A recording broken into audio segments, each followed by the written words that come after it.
If you ever plan to motor west, travel my way, take the highway, that's the best. Get your kicks on Route 66. Go to St. Louis, Joplin, Missouri, Oklahoma City, looking mighty pretty. You'll see Amarillo, Gallup, New Mexico, Flagstaff, Arizona, don't forget Winona, Boston, Reno, San Bernardino.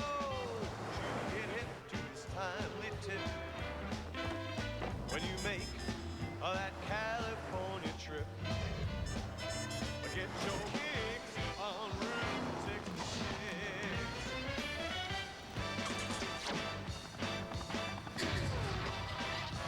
My old man is a television repairman.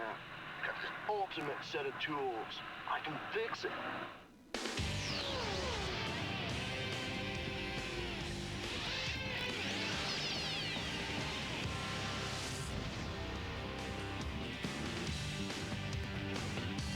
Welcome to the NAPA Auto Parts 500 pre-race show, brought to you by NAPA Auto Parts. NAPA, we keep America running. For decades, Hollywood's glitz and glamour has mixed with the speed and drama of racing, from Beverly Hills to the Los Angeles Coliseum to the nearby Ontario Motor Speedway, which held 9 Winston Cup races, the last in 1980, and now the California Speedway here in Fontana. 4 at this beautiful 2-mile track, and defending Winston Cup champion Bobby Labonte will join us here in just a moment. Right now, I'm joined by a couple of, well, we'll call them racing celebrities. Oh, thank you very much. Darrell Waltrip and Jeff Hammond. Two aces with a joker. Talk about I was looking around to see where the other guy was. Yeah, some real celebrities. Hey, Darrell, your second favorite subject. Racing's your favorite, then money's your second. And this race, we have purse worth about $4 million. And when the big money is here, the real stars shine. Well, that's how you know it's a big event. You look at the purse. You get the entry blank, you look at the purse, and you say, this is a big event. Big event, sometimes some guys rise to the occasion better than others. And Jeff Gordon has been one in the past. It certainly has done that. Hey, how about the weather here? Since the weekend, Jeff, we've had 60 to 90-degree temperatures. It's supposed to be warm and sunny today. How has that affected preparation? It's hot in here, man. And how will it affect the race we see? We'll turn up the AC. Well, Chris, I can tell you right now, yesterday during practice, I had a morning practice, I had an afternoon practice. The morning practice was 1 second faster than the afternoon practice. A lot of these crew chiefs this morning were making changes and getting prepared for what looks to be a hot afternoon, and you can expect one thing: a lot of changes, a lot of tunability with the race cars. Hot and grueling. All right, hot and groovy, too. That's kind of a California term. All right, last year's Winston Cup champ Bobby Labonte currently tied with his brother Terry in points. They're standing at 14th. He comes to California, though, on a roll. Had a second top 5 finish last week, and on Friday in qualifying landed the pole position for today's race. He's hoping for some more fun in the sun.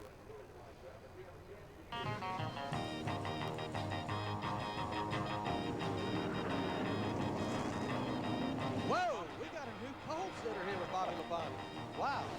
Bobby Labonte is now on the pole.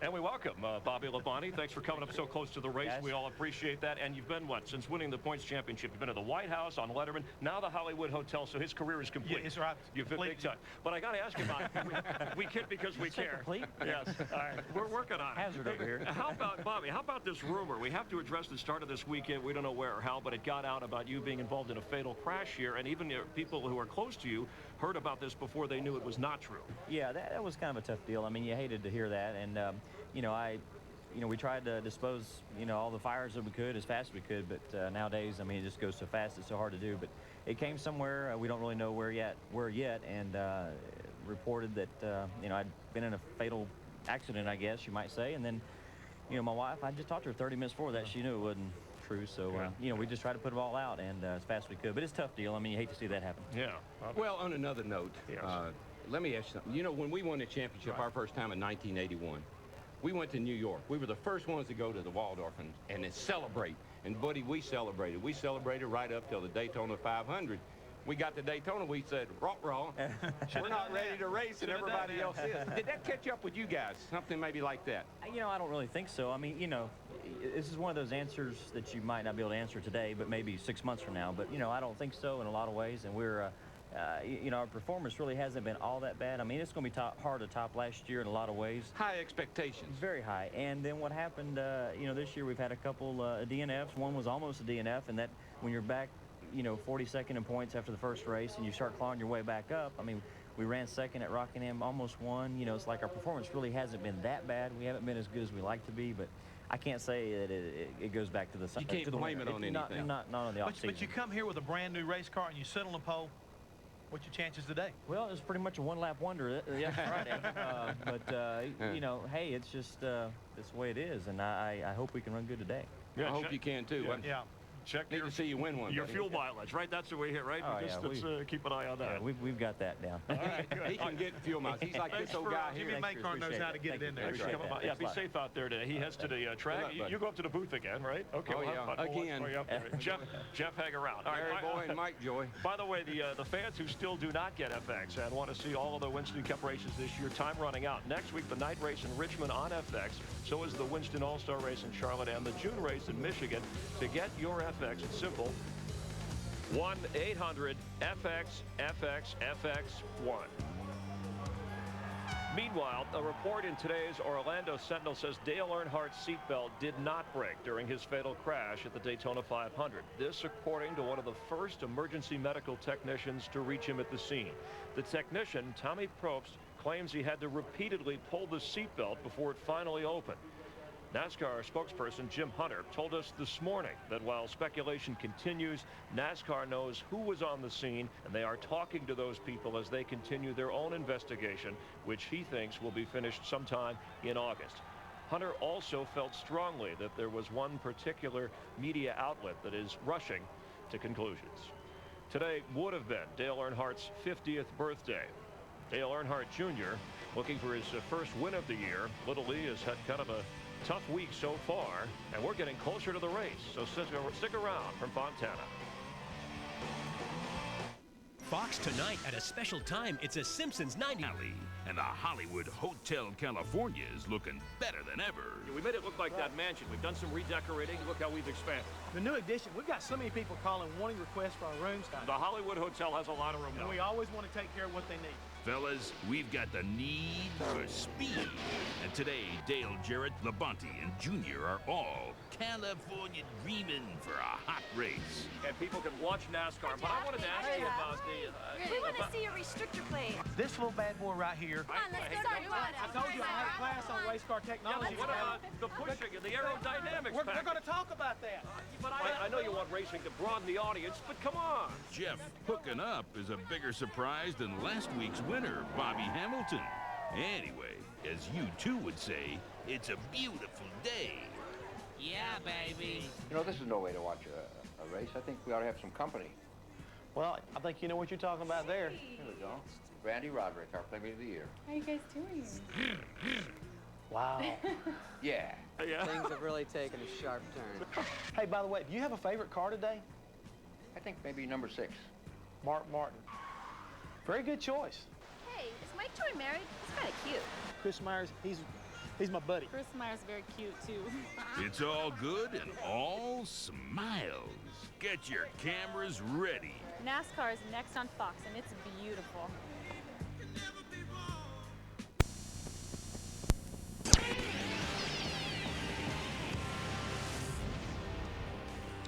Welcome to California Speedway. This 5-year-old 2-mile speed plant plays host to NASCAR's Winston Cup Stars today on Fox. It's the 10th race of 2001, the NAPA Auto Parts 500. Well, the 60s California car culture kind of went away, but it's been reborn for this new century, and they have packed in here. 92,000 seats pre-sold. 1,700 reserved infield RV spaces, all pre-sold. This will be a huge crowd here in Southern California today. Not just cars, but recycling is also a big theme in Southern California, and this speed plant is a recycled facility. For more, to Speedway Illustrated's Dick Berggren. This 137-foot water tower is all that remains of a massive steel manufacturing facility built in World War II. In the 40s, this thing produced enough steel to create a brand new Liberty ship every single day of the week. Today, it is the centerpiece of the massive new California Speedway. 600 acres, 2 miles around. And today, there will be a record crowd here to witness a Winston Cup race. They have come by every imaginable means of transportation. Train tracks out on the backstretch brought 9,000. The rest came in by helicopter, car, truck, motorcycle. They walked in any way they could get here to see this race. We're glad you're with us to enjoy it, too. To Steve Burns.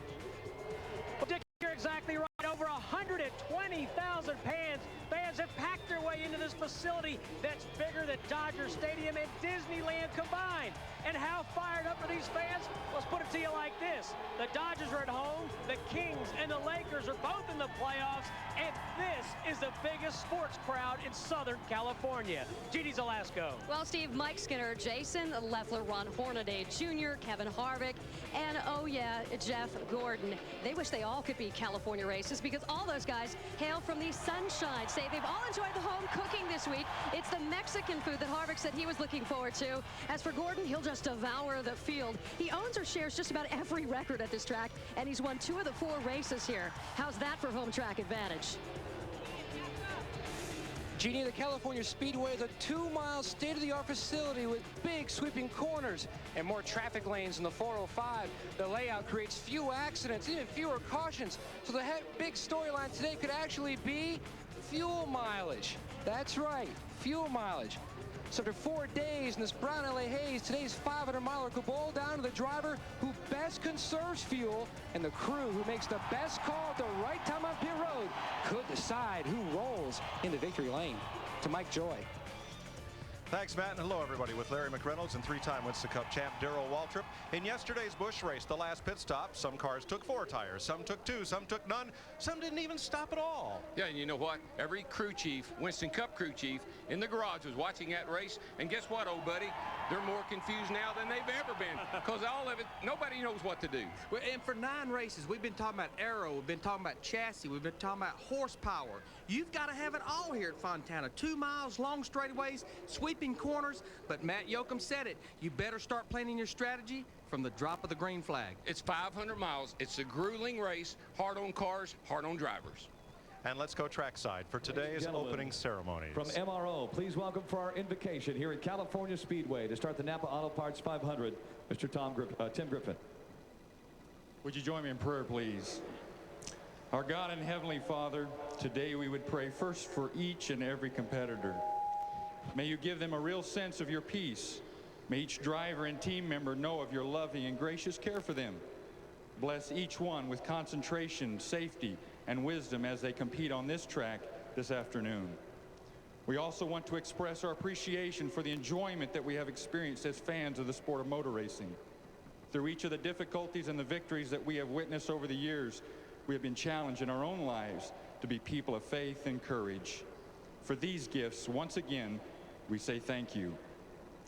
Finally, today, on the date of his 50th birthday, let's pause to remember a great family man, friend, and racer, Dale Earnhardt. I'm going to lay out then. Amen.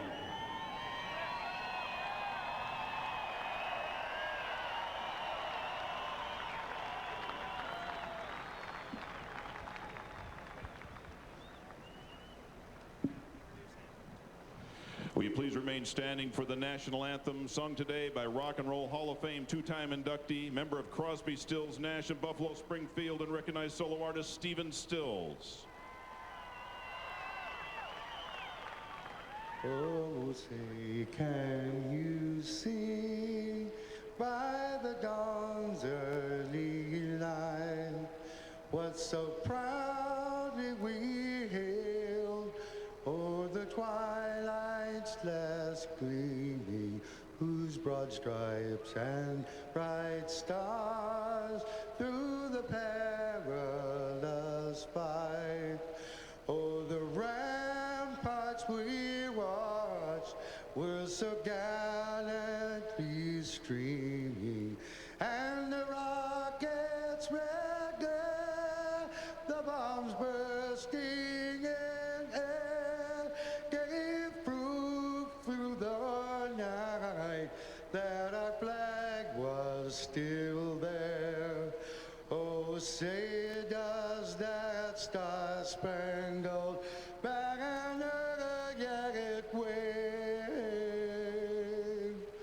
o'er the land of the free and the home of the brave.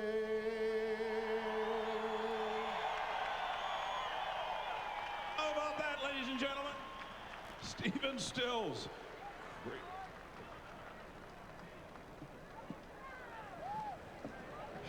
Joe, we have some very special words that are about to be spoken right now, and I have a gentleman from Victorville, California. He's a 3-store owner for NAPA Auto Parts.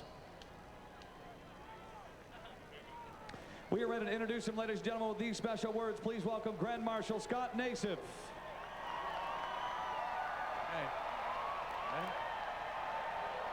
On behalf of over 6,000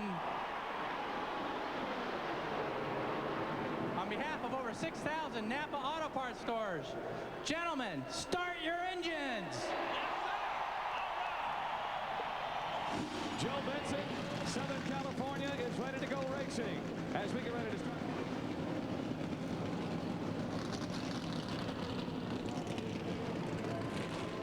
In the warm California sun, yes, the California car culture in the 60s is alive and well. They'll be running small block V8s today, not that great late 409. She's real fine. She's real fine, my 409. She's real fine, my 409, my 409. Well, I saved my pennies and I saved my dimes. Giddy up, 409. For I knew there would be a time. Giddy up, 409. When I would buy a brand new 409. Giddy up, 409.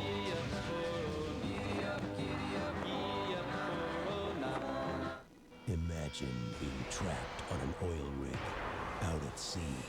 I've seen this alien virus. This crew could be infected and not even know it. With no place to hide and no chance of escape. Agent Target, jump! David Duchovny stars in The X-Files, all new at 9 tonight on Fox.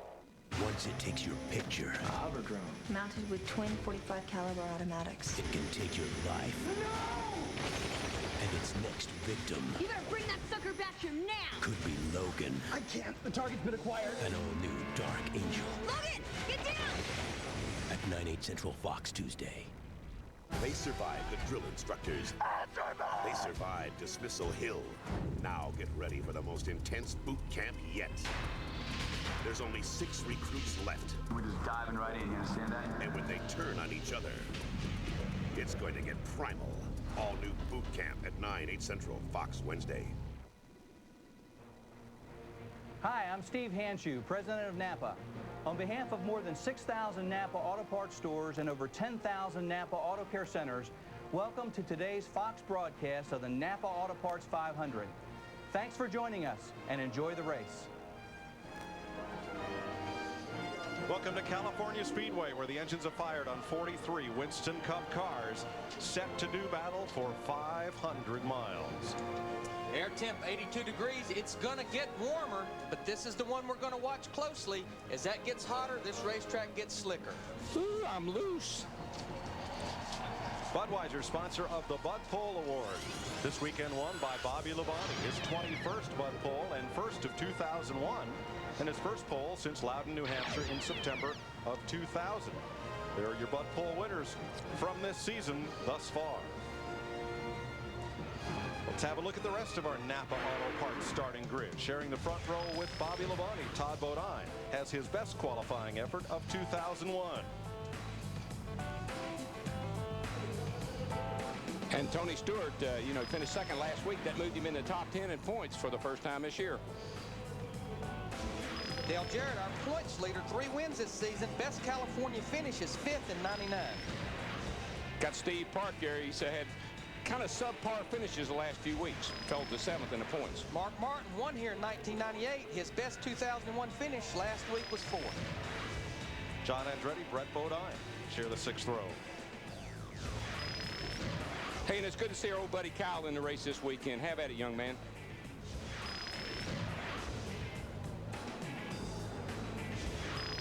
Ward Burton in that Dodge, he was fastest in both practice sessions yesterday.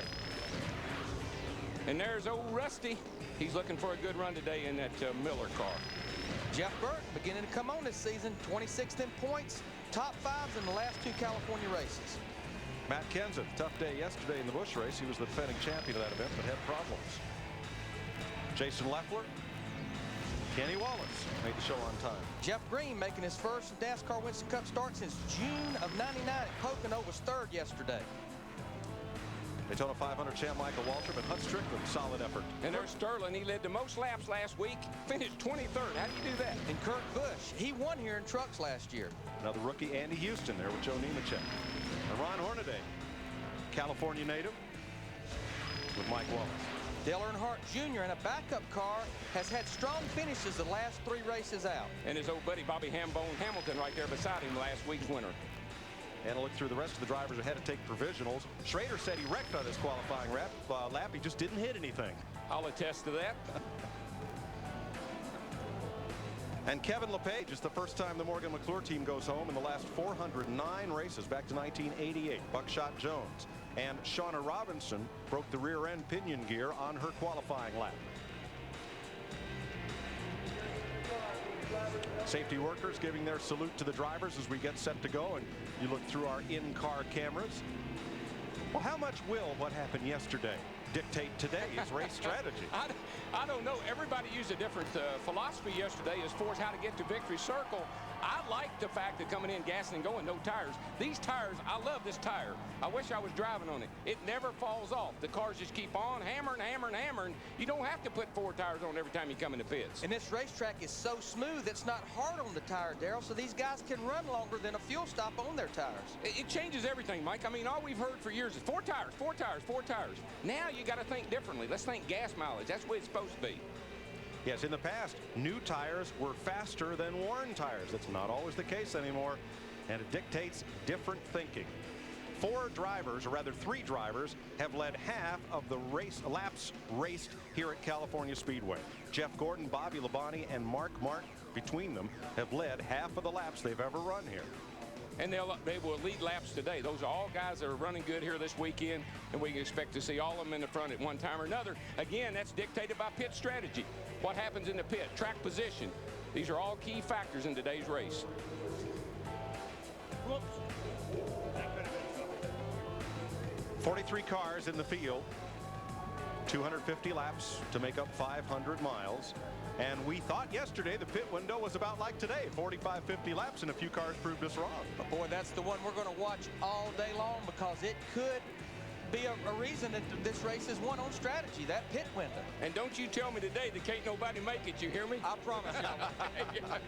Because that always worries me to death. Never say never. That's right. Yesterday, if 60,000 people were here, 59,970 of them thought that every car would have to make one last pit stop under green, and 2 cars did not, and they ended up 1-2. That's what makes racing so much fun. There's a lot of ways to win a race. You don't always have to have the fastest car. Hank Parker Jr., yesterday's Busch winner, and Jeff Purvis. Custom vanity plates are big in California, and that's a neat one. 1 lap in front of this huge crowd, some 120,000 people. Dick Berggren on pit road. Well, it doesn't really matter where your favorite is going to start today, because last year the winner started in 24th spot. The guy who finished 2nd started in 36th. And the guy who finished 3rd started right along with him in 23rd. So you could win this thing from the back. You could win it from the front. You could win it from the middle. Talking to people in the garage today, there is no clear favorite today. Rookie Kurt Busch, who had a great run at Talladega last Sunday. Getting a little work there. Yeah, he put left side tires on. He must have felt he had a left side tire going down, because otherwise he'd have never come into pits on the parade lap. And the defending champion of this race, Jeremy Mayfield, who will start 3rd. This will be the 5th Winston Cup race at this track. Jeff Gordon, the 97 and 99 winner. Mark Martin in 98. Mayfield last year. Well, the good thing about 500 miles is you can have problems. You can get behind, just like we saw yesterday. Hank Parker was a lap down at one time in that race yesterday. and he came back to win it. So if you got a lot of 500 miles today to get things worked out. And I tell you, this place is packed. I don't think you can take a shoehorn and put another one I in. don't either. A little bit hazy, our view of turn 2 and turn 3 from here. We're just under that tower, and here from the blimp you get a look at the LA Basin haze that we've had to deal with through the weekend. That is not indicative of California traffic right there. Oh no, it's moving much too fast. 3 and 4 wide here all day long out on the interstate, out on the 10. All right, Kurt Busch, you can come in and do what he did with as far as changing tires if you've got a problem, but he's going to be penalized 1 lap. Reason being, NASCAR made a rule. You cannot put fuel in your car before the green flag. They fueled the car, so he will start this race 1 lap down. Now, you think that's a rookie mistake because everybody knows that? Do you think he and his crew didn't have that figured out before they started? They possibly didn't tell the gas man, don't fuel the car. I bet that's what happened. It's just kind of a natural thing. I didn't see them put gas in it, though, to tell you the truth. I just thought they put 2 tires on it. All right, pace car's off, ready to rock and roll here in Southern California. Set to do a little California dreaming. 1 driver, 43 of them dreaming of victory lane. 1 will find his way there. Green flag and ready to rock.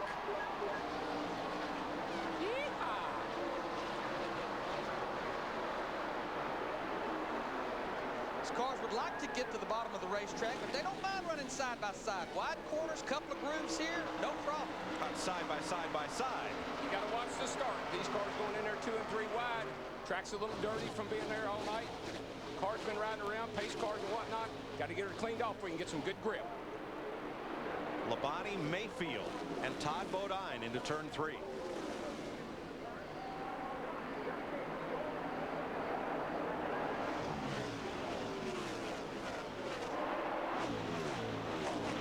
Mayfield charging hard for second. Boy, look at him back in the pack there. Holy cow. Are we at Talladega still? It's all over. These guys think they're still at Talladega. Now that's LA traffic right there. That looks like traffic on the 10. On the 10. I don't understand that out here. The 10 to 415. Poor old Kurt Busch. He's never going to even get going here if he don't hurry up.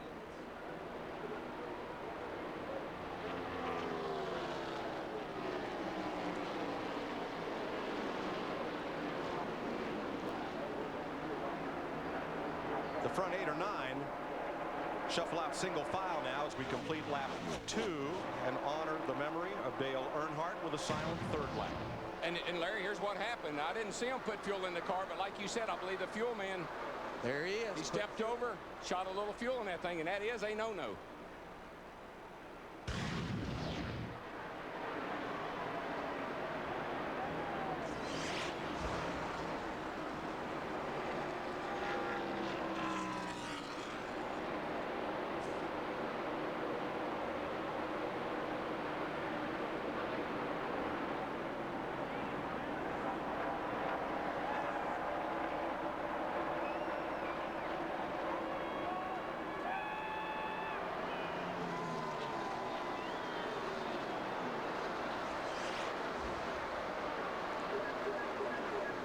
We thank the California Speedway joining in our tribute, silencing the public address system for lap 3 as the fans raise 3 fingers in support and remembrance.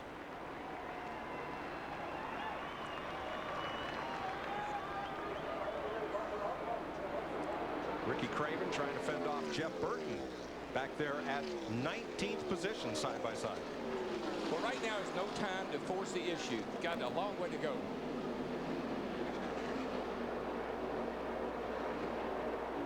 Boy, Mike Skinner had her sideways, didn't he, Larry? Yeah, they made a lot of changes on that race car this morning. They were not very happy in the final practice. Took the setup from teammate Jeff Green and Kevin Harvick. Put the entire setup under this race car. At the point, Todd Bodine. Youngest of the 3 racing brothers from Chemung, New York, had a great qualifying effort. Barely in a car that you know well. Oh, that's a great car right there. It's the best car we ever had. I love that car. Look at his teammate in that 26 car, Jimmy Spencer. He's running around the bottom. He's going to go up there and take that 2nd place from Bobby Labonte, Jeremy Mayfield, and the 12 is going to follow. Now, this Jimmy Spencer, if you recall, qualified outside pole here last year and had a great run. He finished in the top 10, so that doesn't surprise me, and that's 2 fast cars. Dale Jarrett comes up to make it a foursome in front of the Pontiac of Labonte. Now, what happened to Mike Skinner there a lap ago? It's down on the inside, trying to pinch it around the bottom, which is where you want to be. But man, it just took a little bite in the front, and then the rear end came around. He clipped the back of Bill Elliott. Fortunately, Brett Bodine cut him some slack there. And that's what they was fighting with that race car in the final practice. Loose getting in down to the center of the corner, back in, wanting to come around. Well, guess what? I don't think they fixed it.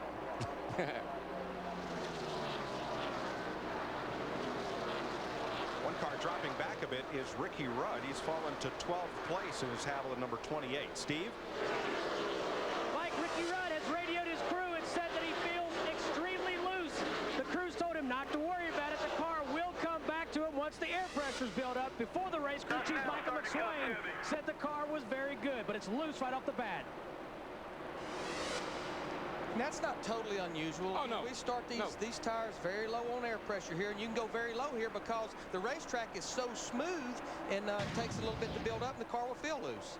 New leader, Todd Bodine's teammate Jimmy Spencer, who a week ago Saturday had harsh words for Bodine for not lining up and drafting with him in the Busch race at Talladega. And you noticed that Todd didn't move way over and let his partner go by. Jimmy Spencer, you know what? He ran the Busch race yesterday. He ran that same line yesterday, and he's making it work today. I love to watch Jimmy Spencer. He has one speed, wide open.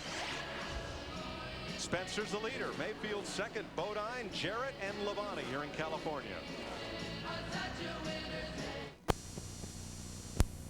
Brand new back to Atlanta in March. I talked to Robbie Loomis, his crew chief, this morning, and he told me, I asked him, I said, Robbie, have you changed your setup from when you run 11th here a year ago? He said, Larry, we've changed everything. He said, a year ago, Robbie, Jeff Gordon, and myself, Robbie Loomis, we just was not communicating good. We finally got that sorted out, and they're sure showing it now. Yeah, that thing is really getting down in the corner. I like the way he's easing it down in there. He's floating it, as they say. And he's making slow but sure gains on the race leader. There's the interval from Fox Tracks. And one thing I think we're going to see before this day is over with, we are going to see two very, very distinctive racing grooves. One real low right around the white line, and another one maybe, just maybe, right up next to that concrete wall. These tires are harder. They don't get quite the grip they used to, but they stay with you longer. They give you the confidence that you can move around on the racetrack, and I like that. Tony Stewart started fourth. He is running seventh, Dick Berggren. And his problem is that he is lacking in forward bite, Mike. They changed the entire setup on that car this morning, including floor springs, nose weight, wedge, sport shocks, track bar. They changed just about everything they could change to try to make it faster. Instead, it's not as good as it had been. Well, and what lack of forward bite means, when he goes to the accelerator, the rear wheels are not hooking up to the racetrack. They're all but wanting to spin. And what it is you try to get the car to turn here in the middle of the corner. In order to do that, you loosen the car up, trying to get it free through the center. When you do, Larry, you know you give up forward bite. And it's a fine line there between two. Very fine. Move the trailing arms up and down and stuff like that is what makes a difference. Now just ahead of Gordon and Todd Bodine there running fifth and sixth. Bobby Labonte, our pole sitter, has dropped in line in fourth. Matt? And Mike, the complaint is the exact same for Bobby Labonte as his teammate Tony Stewart. He's needing some forward bite. The car just a little bit loose. They're hoping to pit about lap 45. A number of teams this morning were concerned about fuel mileage. Some could only go 44, others to 50. Most would like to pit about lap 45 to get a good reading. That's what the 18 will do as well. Jeff Gordon moves past Labonte. Yeah, he just slowed down. He pulled over and let him go. Jeff's faster, smart driver. Got a word from his spotter. Let him go. Don't race him now. And what will happen when those rear tires will not accept the power and you can't put it down coming off the corner, it makes it look like the motor's weak down a straightaway because you get such a slow start at the beginning of the straightaway. And that's where gear selection, again, is so critical. You got to have a different gear than you think you do. Larry, I had a philosophy. I've won a lot more races with too low a gear than I have with too high a gear. Oh, yeah, and the race pace slows down. That old low gear will be better, too. She'll come to you. Jimmy Spencer has opened up a 1.7-second lead, but that's not a license plate below the bumper in that front grille, Dick Berggren. Oh, it's a piece of paper, Mike, and so far, at least, they've had not a big problem with the overheating, but as crew chief just called him and told him to turn the fan back on, the temperature is climbing up ever so slightly. Jimmy Spencer, your leader. Now that hole down there is for the oil cooler. Very little of that air goes to the radiator, so he'll have to watch his oil temperature more than he will his water temperature. But as long as he's in the lead, not having to fight traffic, that's not all bad. It's helping the drag on that car.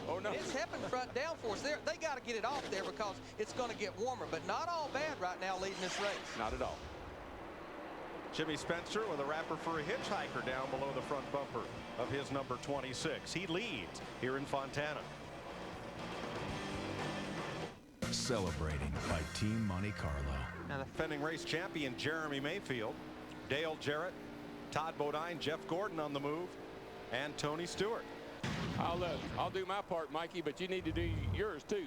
Well, Dave Blaney's trying to do a couple of jobs here. That's old dirt track trick.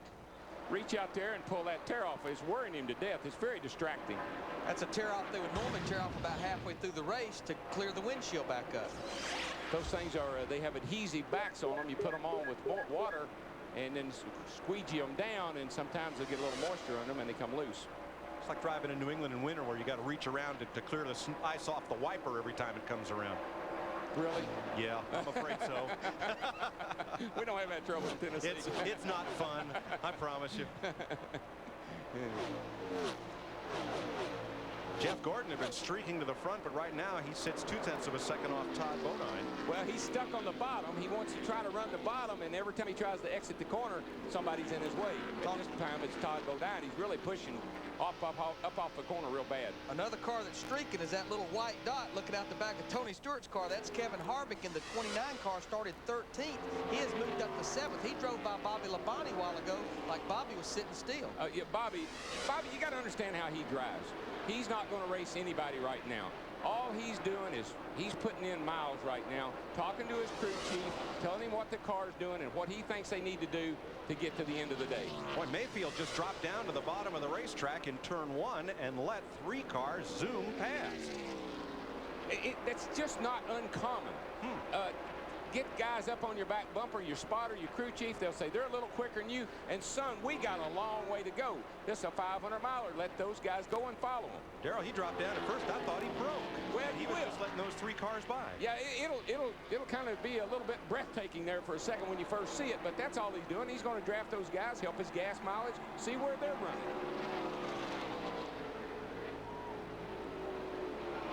Gordon goes after Jarrett. Jarrett on the high side. Jeff's car is really, I think it's pushing off the corner real bad, and it's causing him to actually lose positions. But Darrell, look how he's dropping those left side tires down on that white line going through turn 2 there. And you mentioned it yesterday, how that'll make a car turn even better. Oh yeah, you get that left side tire down on that white paint, and it really increases the grip. It's like it's running in mud almost. 88 car, Dale Jarrett. That car, it was brand new at Atlanta. It's the car that he won Darlington and won Texas with. That car's been awfully good to him. Todd Parrott said they're working on some new race cars, but this has been a good race car for him. Nice and smooth. Don't race them into one. Now, is that a little surprising? Because this is not nearly as high a bank track as some places that some of the mile-and-a-halfs that we run. I'm going to tell you what Junior Johnson used to tell me. Boy, that car don't know where it is. Just put the right springs and shocks and sway bars. That's right. When you get one that works, you stick with it. That's it. Well, to win a race at Darlington or Texas, you've got to have a good aero sound car. You've got to have good downforce. And there's no question this car has good downforce. This is a 2-mile racetrack. Long straightaways. We talked about it in the opening. To get through these long sweeping corners, that car has to have good aero balance, good front and rear downforce. And again, this is a patient man's race. This is a Dale Jarrett race. This is a Bobby Labonte race. This is a Jeff Gordon race. Don't worry about what's going on around you. Just drive your own car. Got a long way to go. Johnny Benson drops to the bottom and dispatches John Andretti and Ricky Rudd. Okay, John Andretti. Okay, never mind. Okay, Johnny, get back in line. He gets that big run off the corner. He's up there high. He gets that momentum down the straightaway. Johnny can get under him, but he can't pass him because he's got that big run off down the straightaway. Here he comes again, but you'll see that 43 car accelerate up out of that hole. He doesn't have to pinch it down quite as much, and he gets the big straightaway speed. Just ahead of him, Ricky Rudd is running down Bobby Labonte. More on Rudd. Here's Steve. Well, guys, he's actually dropped a couple more positions in the start of the race. Remember, he said the car was loose. The crew said, don't worry, it's going to come back to you, but it actually feels more loose. He says it feels like the right front tire is sliding up the racetrack. Hey, that's good news. We can fix that, can't we, Larry? We can fix loose here, I think. It's when it starts pushing and not turning, it gets to be a handful. Just let a little air out of that right front tire. That'll make it dig. But this has been the nature of this harder tire with Goodyear. The tire we've run here the last 4 years, it's been a softer tire. We grip the racetrack, and we always fought push, push, push, won't turn. This harder tire seems to be a looser tire. Which it would. I mean, it just the whole car slides a little bit more. And that's why some guys like it and some guys don't. That's why you got to change your setup a little bit. Lap speed 172 miles an hour, but at the end of the front straightaway entering turn 1, some of these cars are touching 200 miles an hour. Oh, be still my heart. 200 miles an hour down in the corner. This place is fast. It is. Boy, look at Jeff Gordon all the way at the bottom of the racetrack. He has been trying and trying and trying to get by Todd Bodine. He's backed off and let his tires cool down a little bit, and here he is making a run at him again, but he hadn't been able to. It's a little over 200, almost 240. That was Jeff Gordon telling Robbie Loomis his water was 200, oil 240. That's pretty good temperatures. That's about what you're looking for. That's right where he wants to be, and that's what he needs to be telling his crew chief right now. Where his gauges are, what his car's doing, so he can start planning ahead. I know people on the road that don't check their gauges once a year. I've had Here at drivers, 200 miles an I've had hour. drivers that did that as Checking well. every lap, yeah. I know a lot of drivers that don't check them either. Once you get going, I mean, unless you got a problem, there's really not a whole lot to be looking at. I look at the tach. I know that the gauges, I'll smell the engine if something's happening to it. That's how I go off of what the gauges are doing. Kyle Petty on pit road. This is certainly too early to be a scheduled stop, and you see that tear-off pulled up on his windshield as well. Little bumping between Rusty Wallace and Johnny Benson as they came toward the start-finish line. Big old wide racetrack. Why would they be running into each other now? It's 75 feet wide. Yeah. Let's have a look. Here I come, here I come. I'm under you, I'm under you. No, you're not? Whoa, they never touched. Rusty was right at Johnny Benson's left rear quarter panel, got him a little bit loose, didn't touch him, but just took the air off the rear spoiler. Rear wanted to come around him. Yeah, that's a trained professional in that 2 car. It's going to be a long pit stop for Kyle Petty. Finally, he gets away and will go back into the race, losing a lap in the process. We'll be right back with NASCAR on Fox.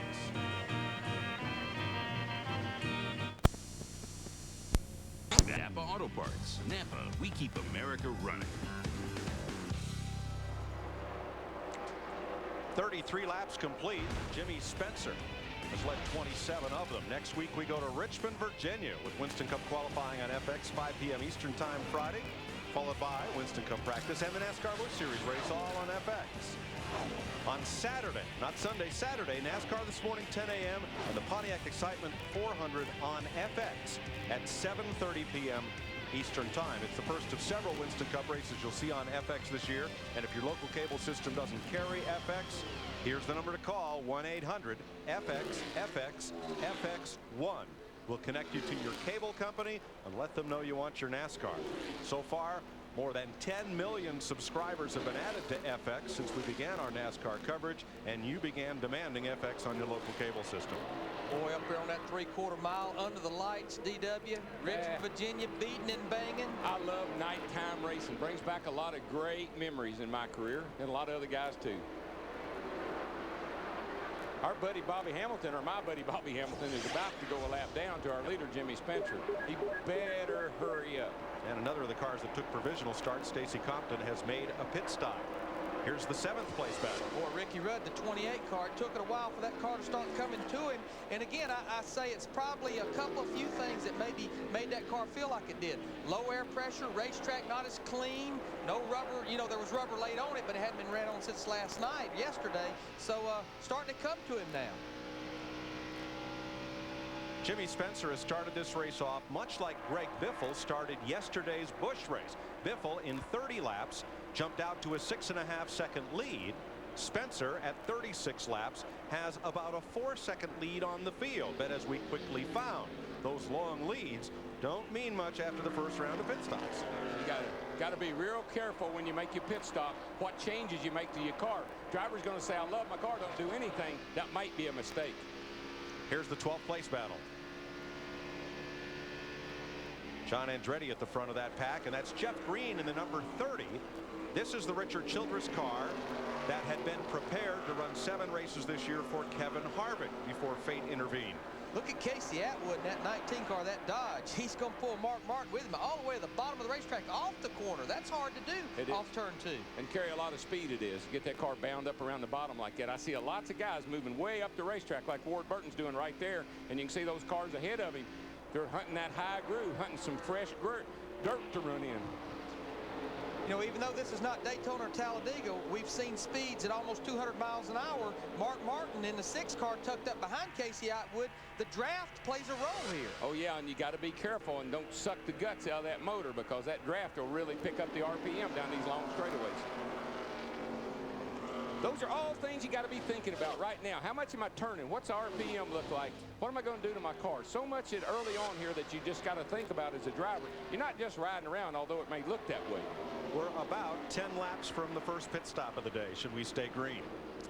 Yeah, these guys, you know, there was a lot of people question, could they go 50 laps on a tank of fuel? And when you look at 250 laps, the perfect world, you could go 50 laps 5 times. But some of them that question it, I don't think they're going to stretch it. They need to see where that fuel mileage is at. So we're going to probably start seeing cars around lap 45. Well, and Larry, you know good and well, you're not going to take it to the limit on the first stop. You're going to come in a little conservative, save a couple of 3 laps for the end of the day when it says, can you make it? Oh, I haven't run that 4 all day. This is not a racetrack you want to run out of gas. Nope. Joe Gibbs, owner of the Bobby Labonte and Tony Stewart cars, checking the stopwatch, and we'll come back for the first round of pit stops today. This is NASCAR on Fox. The action, the heart, the soul. 43 laps for Jeff Burton. They set this car up real loose on purpose because Saturday it would get tight on the longer runs. Well, they didn't have this type of sunshine on the track out there on Saturday, so they've been hoping for a caution, but they've decided they've got to come in on 50 to make a sway bar adjustment. A lot of debate going on as Jeff saying, I don't want to go down a lap. Frank Stoddard is saying, hey, we have to do the sway bar adjustment. If we lose a lap, we lose it. We've dropped so far, guys. It's like Noah's Ark pit road. Another pair of teammates come in, Michael Waltrip and Steve Park together. And Larry, I don't know about you, but I've never set one up loose on purpose. Not on purpose. Matt? Steve Park had dropped outside of the top 25. The problem, his car was very, very tight. Paul Andrews told me they were going to make a wedge adjustment and air pressure adjustment on this number 1 car. He's down and away as he pulls out right in front of the number 15 car. His DEI teammate Michael Waltrip, the 66 of Todd Bodine, pulls into his pit stall. I spoke with his crew chief Larry Carter.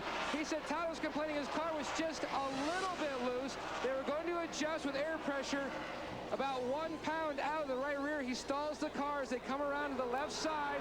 The jack ran a little slow, holding up the stop. They get the left side tire on the rear and on the front. Todd starts to try to fire it. They're pushing it. They're still pushing it. The car will not fire. Will not fire. Tough, tough break for the 66 of Todd Bodine to Dick Berggren. Jimmy Spencer called it. He wanted to come in before some of the others did to make sure that they didn't run out of gas. Piece of paper is still stuck to the grill. There it goes. Crew members got it away. Good stop for Spencer. To Gini. The 99 car coming in a little earlier than expected on the 45, not the 50.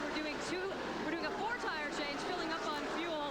And of course, here's the sway bar adjustment that Jeff Burton was saying, I don't want to go a lap down to get. But his crew chief Frank Stoddard saying, we have to do it. Just be patient. Stay in there as we're making this adjustment. And he's on. Yep. Jeremy Mayfield in. They're going to make an air pressure adjustment. He is also tight. 4 tires and a wedge adjustment. Jeremy Mayfield is away. Blaney, Andretti, Marlin, Stewart, and Labonte come in together. Ward Burton's in as well. Jerry Nadeau. Here's Dick. Crew members for Tony Stewart come from South Carolina, Colorado, Connecticut, California as they go to work to try and dial this race car in that has been far less than perfect. Gooch Patterson, the big man on the gas. Bush in the back. He is 350-pounder. He's got her in. There goes Tony Stewart to Matt. The call for the 18 car, Bobby Labonte, they were talking about a wedge adjustment. We did see that. On this side of the car, we couldn't see if they pulled out the spring rubber. They were talking about pulling out the spring rubber, but he's down and away. Yes, the spring rubber is down on the pavement, so they did pull it. The 88 car of Dale Jarrett is on his way in. The 19 pulls out in front as DJ makes his way to his pit box. 55 miles per hour, the pit road speed today. He, too, is a little bit loose. They're going to adjust with air pressure in the rear. They were talking about different adjustments. A lot of people talking about things because the happy hour yesterday was lengthened to a 45-minute session late in the day. They had two different sessions. So they had two different notes to go by. The 88 is down and away. To Steve Burns, 14 seconds. Matt, his teammate Ricky Rudd on pit road. No chassis adjustments, 4 tires. Bobby Burrell on the front tires. Ray Holm on the rear. And the 28 is away.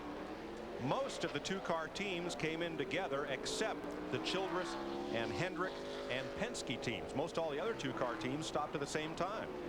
Gordon's in. All of these are fuel and 4-tire stops. Everybody changing 4 tires. We've run 50 laps. They want to look at all 4 tires on these cars, see if, you know, what the tire information gives them. And the guys that were struggling, this is, man, you can't wait for that first stop. Fix this thing for me. Help me, please. Jeannie? Well, the 29 car of Kevin Harvick, a little loose as well. He'll get 4 tires, but something special about that right rear. They're going to take a pound out to try to help him give a little more handling ability. Although, guys, he started 13th. He's up to 3rd. They're happy. He's off.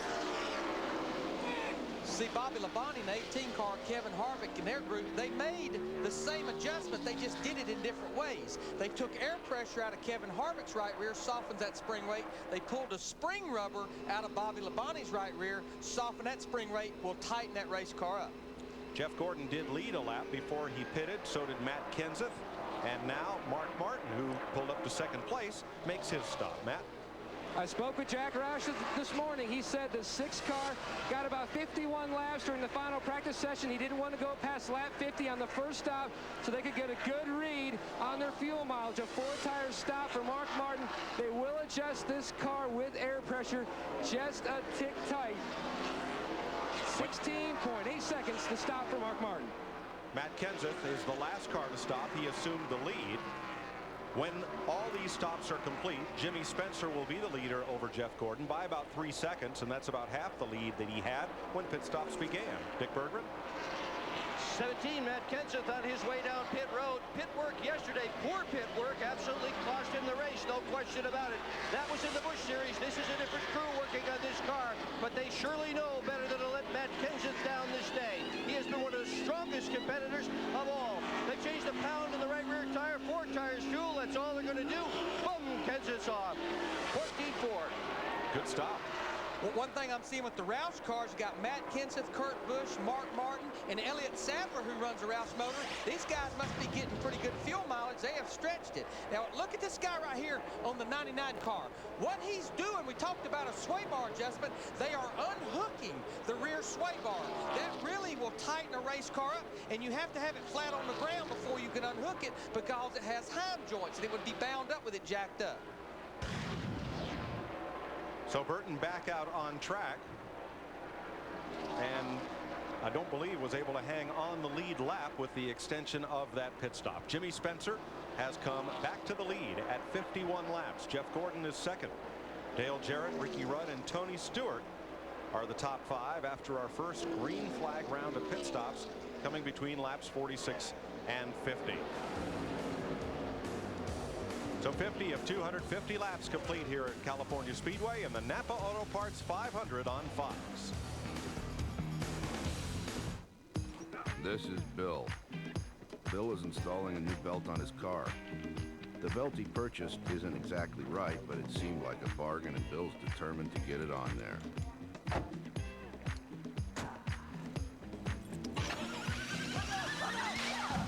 That one might be a little tight, Bill. Here's the deal. At NAPA, we not only carry the right part, we've got the know-how to make sure that's what you leave the store with. So how are we getting home? Good question. Hop on in, guys.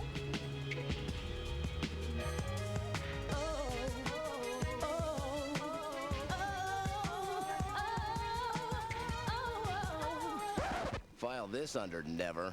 When you need a ride, dial down the center. 1-800-CALL-ATT and save big bucks on every call. I live with my mom. Use 1-800-CALL-ATT for collect calls. Is Mountain Dew in serious jeopardy? This generally harmless male will defend his domain with basic animal instinct. A fierce battle rages. Yet, in the end, to the victor go the spoils. Hey, man, how you feeling? Not bad. Until next time, do the do.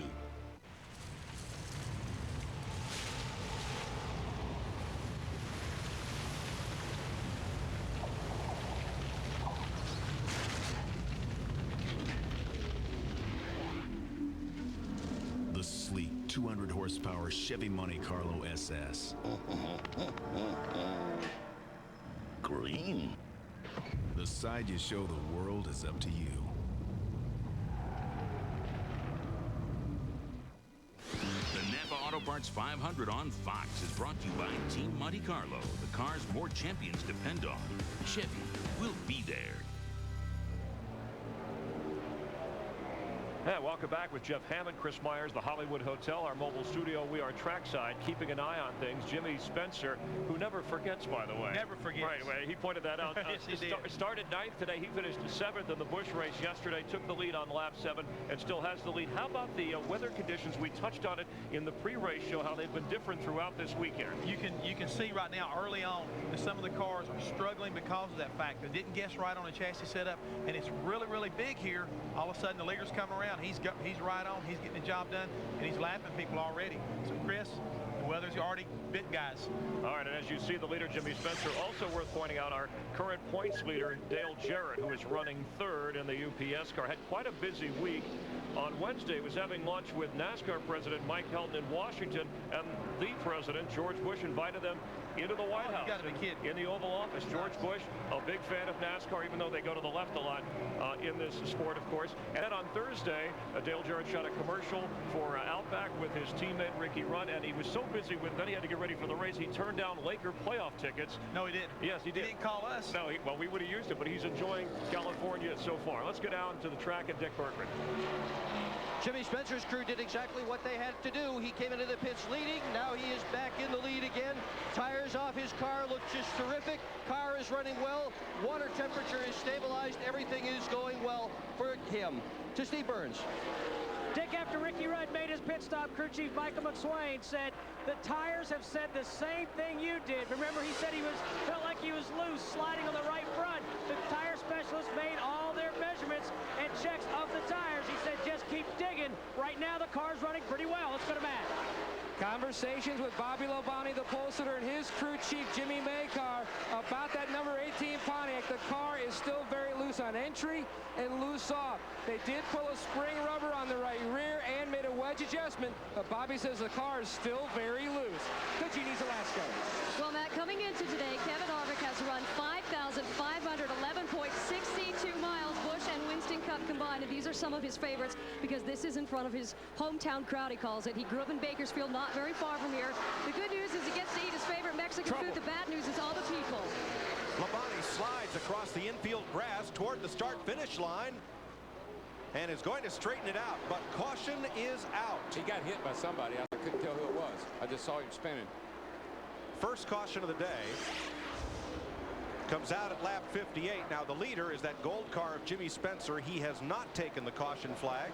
So here are some cars getting laps back from Spencer. Now with that last change, we'll leave what we had. Go back to where we were. Yesterday in practice, Labonte had a spin off turn 2. No contact, no damage. No help either. No. I think he got a little help this time. Let's see what happens here. I believe he slides right up in front of the 30 car and they make a little contact. Exactly what happened. He was definitely chasing his car up. Yeah, he was. That's what the cars do here. They'll come off that corner. You got the throttle wide open and it just wants to take. You got to use up every bit of the racetrack. Unfortunately, somebody was in his way. Darrell, was that a world-class save to keep that car, get that car pointed right? Maybe he practiced that move yesterday and when he spun yesterday. Now, when you pit under green and everyone takes 4 tires, you can't gain a lot of time and positions on pit road, but you sure can lose some. Oh, yeah. Todd Bodine really lost a ton of time on his pit stop. Look at that. Came in second, came out 23rd. Made a big difference right there. And what we got to remember, he very well could have gotten in and out of the pits good, but the problem was when we went to leave his pit box, he lost all that time. But look at Jeff Gordon.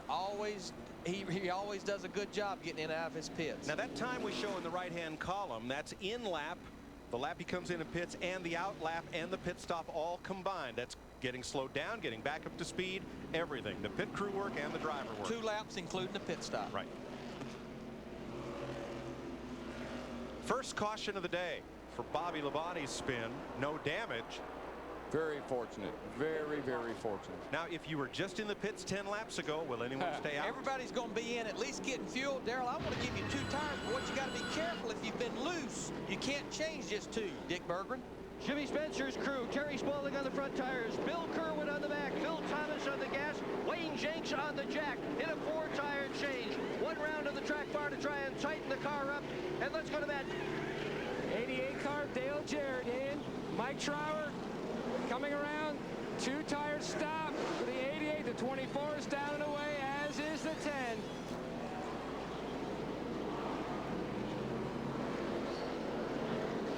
Steve Park completes his stop. Quite crowded on pit road, but the pit boxes where the cars stop are about the largest we see on the whole circuit here. There's plenty of working room. Oh, yeah, you got plenty of room here to work around the car. And Labonte has made it to pit road. Look at him cranking on that track bar. That's a wedge boat. Matt? Bobby Labonte came on his radio and said, Jimmy, I just turned it a little bit to the left and it just got away from me. They pulled all the spring rubbers out of the rear. They had built in a lot of adjustments on this brand new race car, 2 spring rubbers in both rear springs. Now he just finally pulls away as the catch can stuck on the 88. Go ahead and get left side tires, guys. That's the catch can. They hear Todd Parrott. They got to come in, take that catch can back out. You're going to come in, you might as well go on and get the other 2 tires. And exactly what probably happened there was they took 2 tires and they made a really quick stop, and the catch can. Oh, man, I got to come back in. That catch can has a probe. It actually opens the valve right there. There's a pipe that sticks out back there. It opens it. It's what lets fuel flow into the fuel cell, plus catches excess gas that fills the tank up. And you hear Todd, he's not excited. Come back in, take the can out, and put 2 left side tires on. So Bobby Labonte spins after sliding up track in front of Jeff Green and puts us under the first caution of the day in the NAPA Auto Parts 500.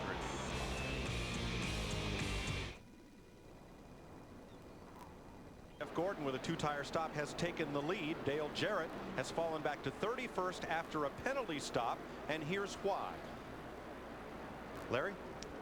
He'll come in here, and he's coming down pit road. They made a decision. This is the catch can, man, right there. There's the catch can. Now, you would say it's got a handle on it right there, but what he's doing, he's staying tucked up here behind the back of the car. Reason being, it gives this tire changer room to get around, but it's a 2-tire stop. I don't think the catch can man realized it. He didn't know it was a 2-tire stop. He was expecting 4 tires, so he wasn't really hanging on to that can, and the car left with the can stuck in it. There's a situation where you don't normally see happen to these guys. Todd Parrott's usually on top of his game, letting his guys know. 2 or 4, undoubtedly, somebody wasn't paying attention, or either everybody assumed that they knew what they were going to do. Matt? Well, Mike, this is the catch can from Dale Jarrett's car. If I can have my cameraman pull down, you can see the neck here. They just said, I talked to Steve Allen, the gas man, and Rick Colson, the catch can man. They said it was just a little bit too tight. When DJ pulled away, it was just jammed in, and they could not pull it back out. We're ready for a restart, guys. Jeff Gordon's the leader. We're going to let you listen to 600 horsepower times 43 here. Okay, 780 horsepower times 43. 7, now you're getting up there, right? We're not at the restrictor tracks You wouldn't anymore. even be in this race all you had 600. Oh, we'll put a restrictor plate on your crank. Let's crank it up for you on this restart.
Benson trying the inside on Jeff Gordon for the lead as Mayfield with him.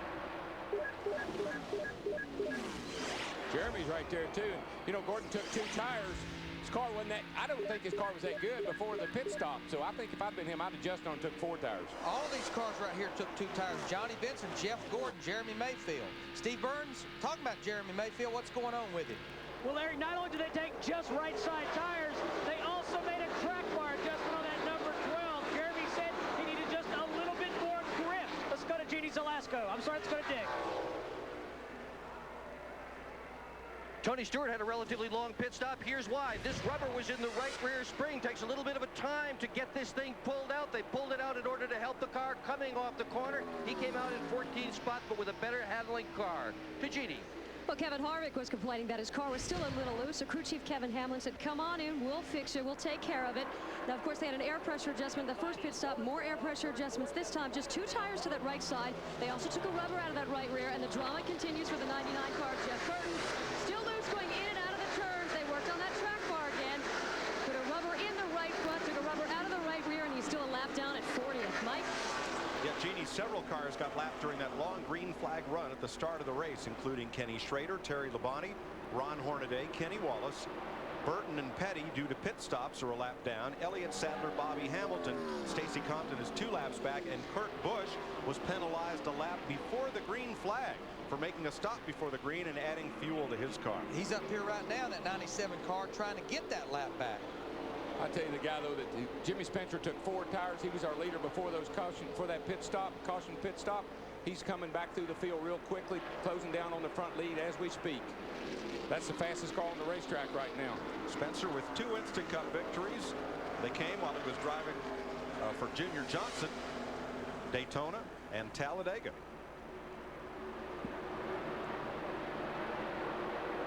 Mayfield going after Gordon.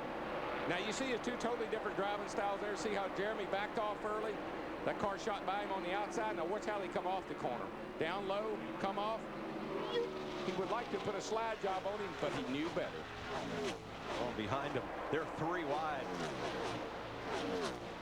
4 wide. My gosh. The racing surface here is 75 feet wide, and they're using every inch of it. Well, everybody's car, you know, after a pit stop, they all adjust on them and get them working differently than they were before. Some guys like that real low line around the inside. Others are making that real high line up next to the wall working.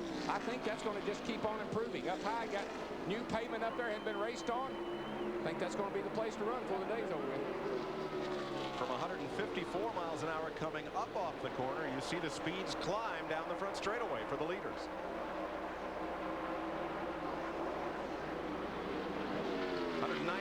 Entering the corner for Mayfield. Wow, that's fast.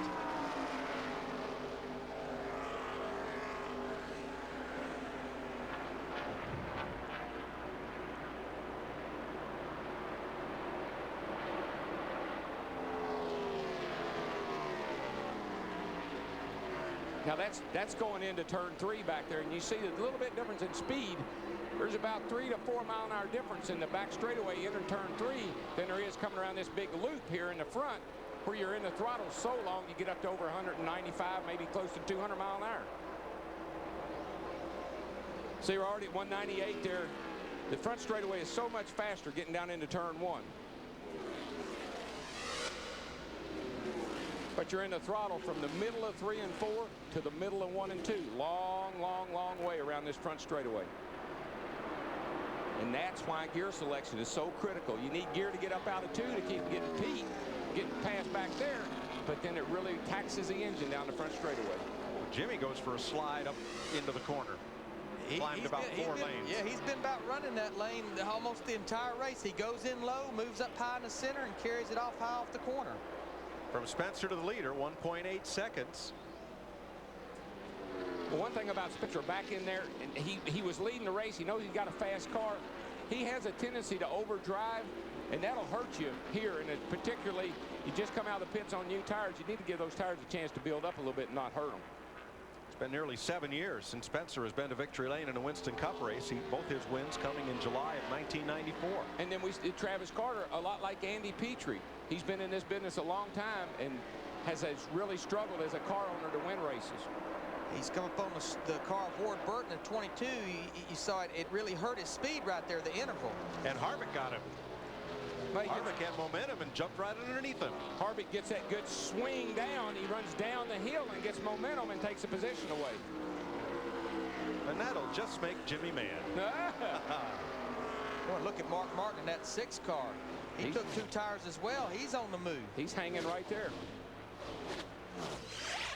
72 of 250 laps complete. 144 miles in the California NAPA Auto Parts 500 on Fox.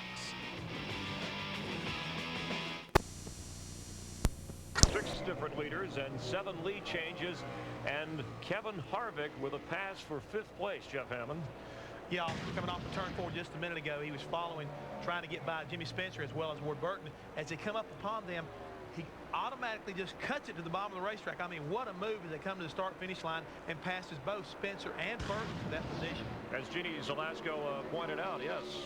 Look at the leaders. That's Johnny Benson right now with Mayfield, who won last year. Yeah, last year's winner, Jeremy Mayfield, makes a move right there on Johnny Benson and takes the lead as they head off down into turn 1. All right, we mentioned Kevin Harvick, as Jeannie Zalasko pointed out, of course, coming back home to California. He said a lot has changed in his life from last year to this year. He's Winston Cup racing. He's also continuing in the Busch Series, 2nd currently. He's currently 2nd to Greg Biffle, last year's truck champion. And as they said yesterday, the guy who get left here every year so far from California, leading in points, has won the championship. So it's looking good for Greg Biffle. And speaking of trucks, this year's Craftsman Truck Series, after 4 of 24 races, Scott Riggs leading Joe Ruttman. Yeah, wily veteran. I'm telling you right now, Joe just keeps hanging in there. But I really like Ricky Hendrick in that Hendrick truck, who's Rick Hendrick's son. He's doing an exceptional job this year. All right, meanwhile, the fun of the son of Fontana continues. Let's go up to the booth with Mike, Larry, and Darrell. 78 laps complete.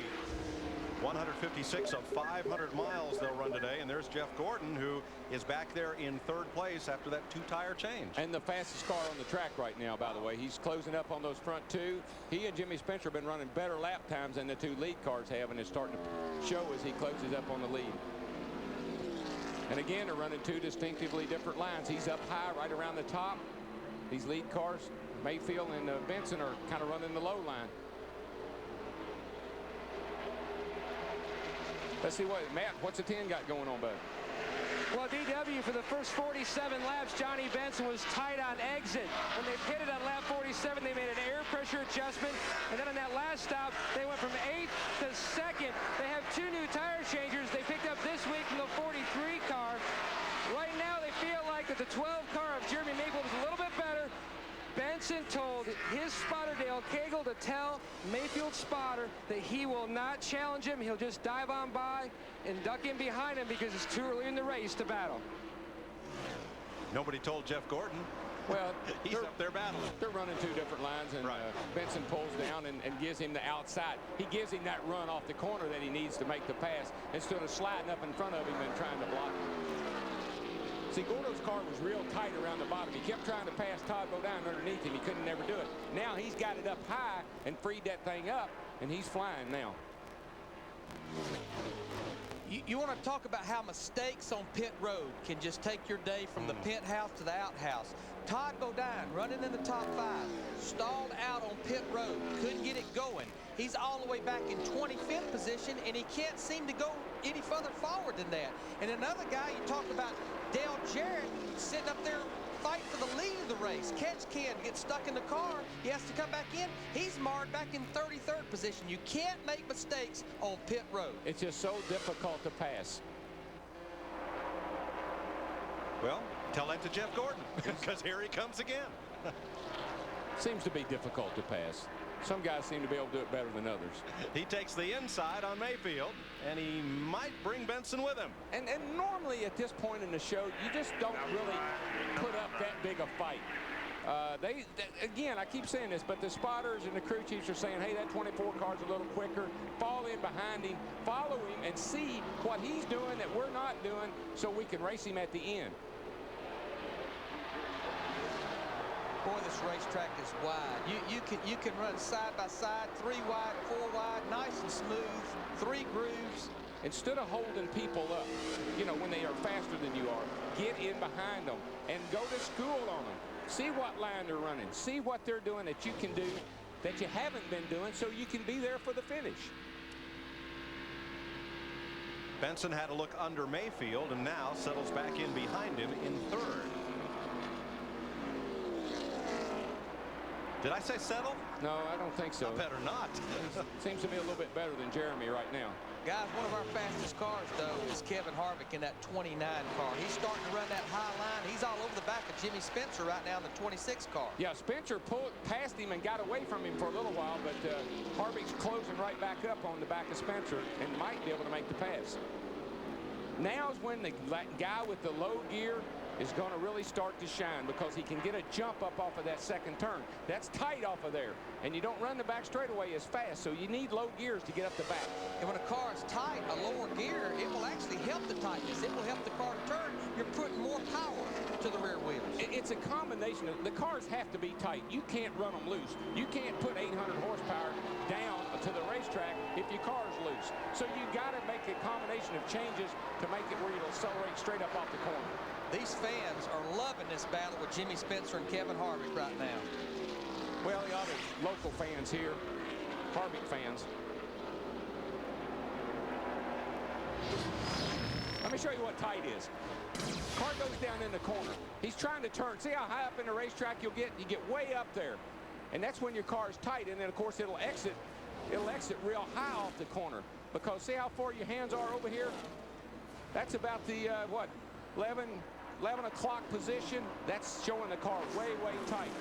Hands need to be at about the 12 o'clock position. Now, here we are inside the car. Actual time, real time right here. And let me show you. He's coming around through the front straightaway here. So he's just leaned on a little bit. See, he's about at the 12, just a little between 11 and 12. And that's not a bad place to be. Now, he's going to crank on a little bit more for exit, make it turn, fight it a little bit because it's trying to put the power down. But he's working that steering wheel. Now, see how nice and comfortable he is down the straightaway, hands relaxed, car's handling good. Now, this turn, the 3rd turn is a little more abrupt. You really got to crank it in here a little harder. See how much further over to the left his hands are? It's a little tighter through there. Now, he's going to play with it off the corner here, just kind of letting it go where it wants to. And, Darrell, the other way you control that tightness, you have to back off the throttle, play with the throttle a little bit as well. If we could see his feet, we'd see that his hands and his feet are doing very similar things. You see there, he touches the brake. As he backs off the throttle, entering the corner, just touches that brake right there. Just a little bit. Off the brake, wide open throttle. Well, speaking of brakes, we'll take one. As you ride with Johnny Benson, the 2nd place car behind Jeff Gordon.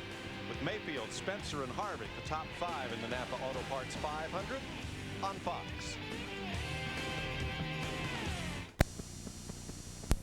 Montana, Jeff Gordon, who's won this race twice before, California guy, has the lead at the moment over Johnny Benson. Jimmy Spencer 3rd. Let's do a quick recap and take a look. Jeff Burton, Jeff Hammond. Yeah, they're unhooking the rear sway bar. The car's so loose, they had to unhook it. And a guy getting loose off of turn 4, Bobby Labonte, spun. Another guy not doing very well, had to come back in. Dale Jarrett, current point leader, had the overflow can caught, had to come back in and remove it before we could go back out. And right now he's kind of stuck back in about 33rd position. All right, let's look at the guys who have pushed forward as we ride along with Dale Earnhardt Jr., who started 27th. Now he's creeping up to 10th, and he had all kinds of problems. Remember, he had an engine go out and then blew a motor in his backup car yesterday. And also crashed the car. Also, the 77 car, Robert Presley, doing exceptionally well, moving up to 41st, up 34 positions to the 7th position. Also, Bobby Hamilton Jr. using a provisional who started late. And look at Presley as he is improving quite a bit. He's doing really good here. Like I say, running the 7th position. Again, he's one of the guys who crashed the car early on and had to bring a backup car out. They've done an extremely good job. And, Darrell, what can you say about guys like that right there? That really puts a load on the driver's shoulder. Well, it does. It's hard on everybody's confidence. You know, when you wreck your primary car, that puts you in a hole. Then you put your backup car out there to qualify. It wasn't right when he qualified. He goes out for a happy hour and blows the motor. So, you know, I guess he might say maybe it can't get any worse than this. Talk about a couple fellas who had problems early. Bobby Labonte spun on lap 58 to bring out the only caution so far, and he's running 30th. Right behind him, Kyle Petty made an unscheduled pit stop. They worked on the left side of the car and removed a loose tear off. So Kyle is 1 lap down. And also in the it's not our day, not yet department, Dale Jarrett, who had that catch can problem on his pit stop. For more on Jarrett's teammate, Ricky Rudd, here's Steve. And Ricky Rudd on the last pit stop, Mike, that everybody made, he took 4 tires. Crew chief Michael McSwain thought about taking 2, but an interesting philosophy. They said, let's watch what the other cars that take 2 tires do. Michael said it's too early to try to gamble on that. And the 12 car, which is pitting right in front of them, took 2, and they liked the results. Smart move by Michael McSwain. He didn't want to be the guinea pig. No, but let me tell you about 2 tires. They will be as good as 4 tires for a while. Where the 4 tires will start to shine is when we get close to pitting again.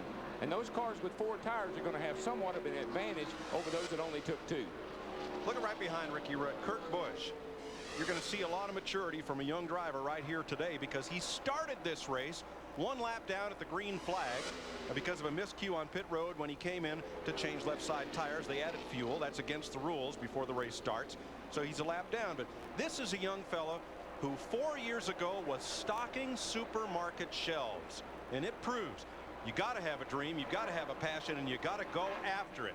He went after it, caught the eye of Jack Roush, and now 4 years removed from high school in that supermarket, he's racing in Winston Cup.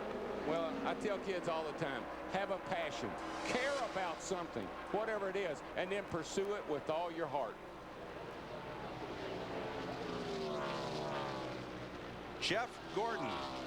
The only thing here that is more on rails than Jeff Gordon are the Metrolink trains parked out on the backstretch that brought some 9,000 fans here to the Speedway. The only Speedway with mass transit right to its door in America, and that's a great way to go to the races. No traffic jams, no tie-ups. Next time, I'm taking the train. We go to leave here today with 92,000 plus people leaving here. We're probably going to wish we were on the train. You're not kidding. Yeah, and it'll be take a ticket, take a seat, too.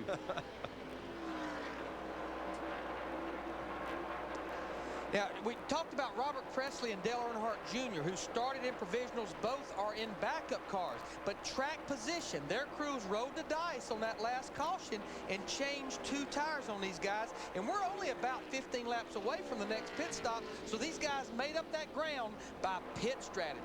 2 tires. Now, here's the situation, and sometimes I get myself into second-guessing everything that we do or have done. I've got to take 4 tires under green if I'm Jeff Gordon, because I only took 2 under that last caution flag. But if I'm Jimmy Spencer, I can take 2 tires right sides because I took 4 under caution. So the roles could reverse now, and Gordon could come out behind Jimmy Spencer. Spencer runs 3rd. You're riding with Johnny Benson in 2nd behind leader Jeff Gordon. Go, Jeff. What? Darrell, one more thing. Think about it like this, though, buddy. If you've got a pit crew, and we've already seen it, guys doing stops, 14.4. You got to get the car full of gas. It takes 11 to 12 seconds to get it full of gas. Why not go ahead and put 4 tires on it and not worry about it at this point in the race? Well, no, it's a good point. I mean, but later on when it came down to the stretch, that's why I like to put 4 under caution. I always like to take 4 tires if I can. And I agree with you. That's the smartest thing to do. It'll never, ever beat you. It'll never, ever beat you. And we don't like beating ourselves, do we, bud? Heck no, I sure don't. I always hear about it on Monday. Dale Earnhardt Jr. drives past Robert Presley to move up to 8th. They've been battling for 10 laps. Jeff Gordon, your leader, by 2.4 seconds over Johnny Benson. We've run nearly 200 miles here in California.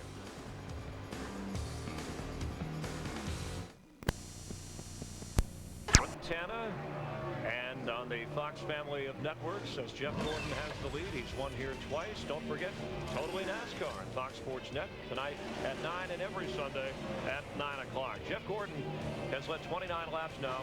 We've had 7 leaders, 9 lead changes. Don't forget Victory Lane tonight at 9 o'clock on the Fox Sports Net. Totally NASCAR weeknights at 6 o'clock on Fox Sports Net with Steve Burns and Jeff Hamm and Kevin Harvick. We talked about the 2 Californians here. Kevin Harvick making a move once again.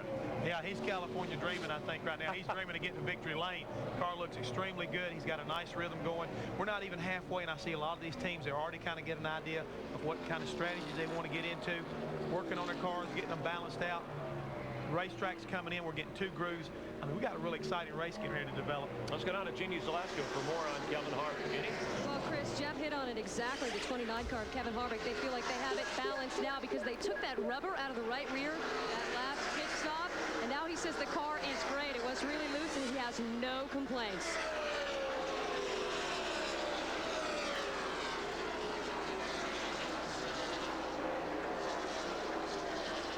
Now you see the tape on Harvick's windshield right there. That's in there because as he's going down that back straightaway into that 3rd turn, he's looking right into the sun. And the later in the day it gets, the more of a factor that will be. So it just gives him a little shade. It's like pulling down your sun visor.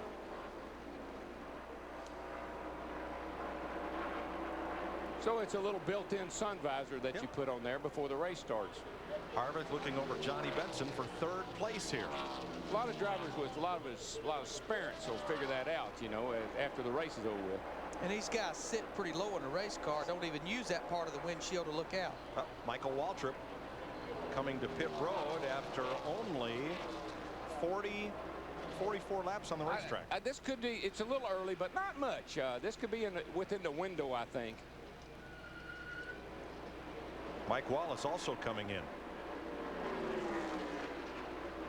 Now both these are lead lap cars, but running right toward the tail end of the lead lap. Yeah, Michael had gotten up to 15th there, and he was his car was looking a lot better than it did in the start of the race. I can say that. And still this battle goes on with now Harvick moving past Benson. You got to love coming here to California. I saw a PT Cruiser panel truck in the parking lot yesterday. Chrysler doesn't make one. There's a Hummer limousine stretch in the parking lot. There's a Surf Woody out there. This is cool. My favorite thing was the garbage truck with chrome wheels, though, buddy. You don't see that back east. No. Michael Waltrip's teammate, Steve Park, he's on pit road. Mike Skinner's on pit road, Matt Yoakum. Well, the problem for Steve Park is a problem that he's had most of the day and yesterday in the morning practice session. His car was very, very tight. You see them cranking, making a wedge and track bar adjustment. They also made an air pressure adjustment. A 4-tire stop for the 1 car of Steve Park. And now he pulls away. 15.3 seconds for Walt Smith and the boys.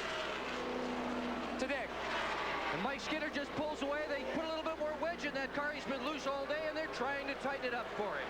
Stacey Compton's in, Todd Bodine, Andy Houston, all making pit stops, and Terry Labonte. This is a lot of the same group that pitted early when we was under green the last time around lap 50. Todd Bodine was a contender until his first pit stop. See if they fare better this time. Maybe they can help him out here this time. They're going to make an adjustment back there. You can see the guy stick the wrench down in there. He makes a turn on the track bar, look like. Dave Blaney, Johnny Benson come to pit road, and Jeremy Mayfield. As we keep an eye on leader Jeff Gordon as green flag pit stops at lap 107. 3rd place car Benson in. Matt? Johnny Benson hits pit road. The same thing for the 10 car.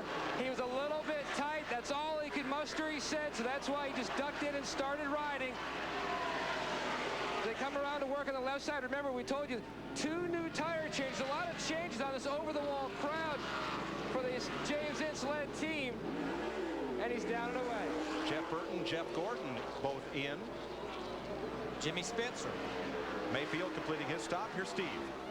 And this time, Jeremy Mayfield gets 4 tires and a chassis adjustment. He said he had been loose in and tight off. 4 tires for Jeremy Mayfield. Matt Yoakum. 55 miles per hour, the pit road speed. Jeff Gordon hits his marks. He was talking about his car being a little tight in the center of the corner and tight off. They throw around the possibilities of a wedge adjustment. The 8 car could possibly be out of fuel. No chassis adjustments on the 24 as the 26 car is out. They did make an air pressure adjustment in the right rear, trying to loosen that car up a little bit. Jeff Gordon is back to the action. Jimmy Spencer, Bobby Labonte, Bill Elliott in, Robert Presley, Kyle Petty, Jerry Nadeau, Hut Strickland, Bobby Hamilton, Dale Earnhardt Jr., now Kevin Harvick and Rusty Wallace. They're running a lot of tape on these cars, Larry. Look at that. The only opening on the car is up here on the upper grill. All the bottom closed off solid. I noticed Jeff Gordon's car is the same way.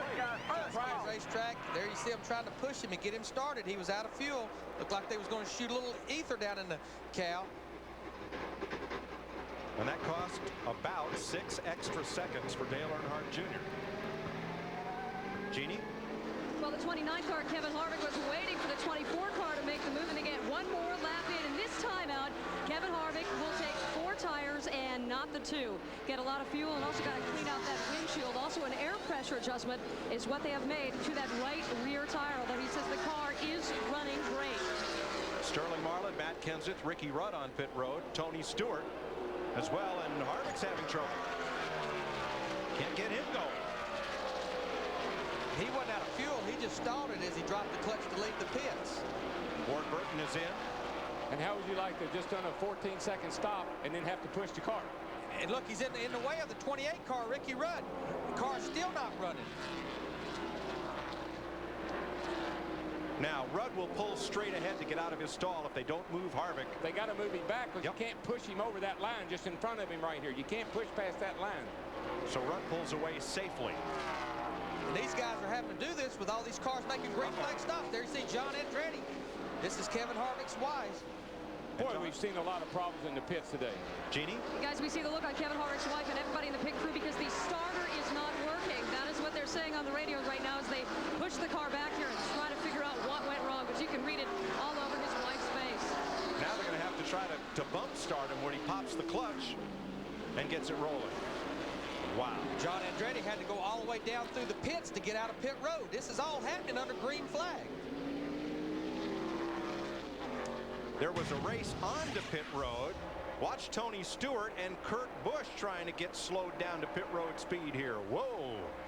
And their job is to get to that line where that speed limit starts as quick as they can. Oh, yeah, the guy, that's that in and out thing we talk about. We got that total lap time in and out, and that's part of it. Mark Martin assumed the lead, and now he'll make his pit stop. Matt? Mark Martin was talking on the radio to his crew chief Jimmy Finnegan, car chief Sean Parker, about the fact that his 6 car just cannot get any grip on this racetrack. They're going to make a track bar adjustment and a 4-tire stop. He just said, as you can see, the wrench going in the back window. He said he just cannot seem to get any kind of grip here. Boy, significant rounds. As they come around to the left side, Sean Parker on that rear tire. And they slide it on the index, the tire, and Martin is down and away. 16.7 seconds. Well, Martin keeps 2 streaks alive. He's led every Winston Cup race in California, and he's led every race this year. Now, good news, bad news. You can help that grip factor by letting air out of the rear tires. The bad news is then the car won't turn to the center of the corner. So you got a really problem there. You got to fix it 2 ways. Take some air out, take some wedge out. Now, Dale Jarrett had to make that penalty stop. Will he take just 2 tires to try to catch back up track position? I just believe they'll go with 4 tires. That was a long way to go. That was a long way to go on trying to do 2 tires. I don't know how many tires he's going to take, but I bet he doesn't. I bet his catch can man gets that can out of there this time. Well, the big reason I think they'll have to change 4 tires, and the caution is out. Caution is out. He's sitting on pit road.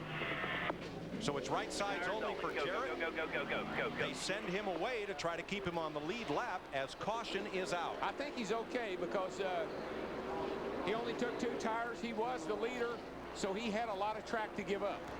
And this will keep him on the lead lap, Matt Yoakum.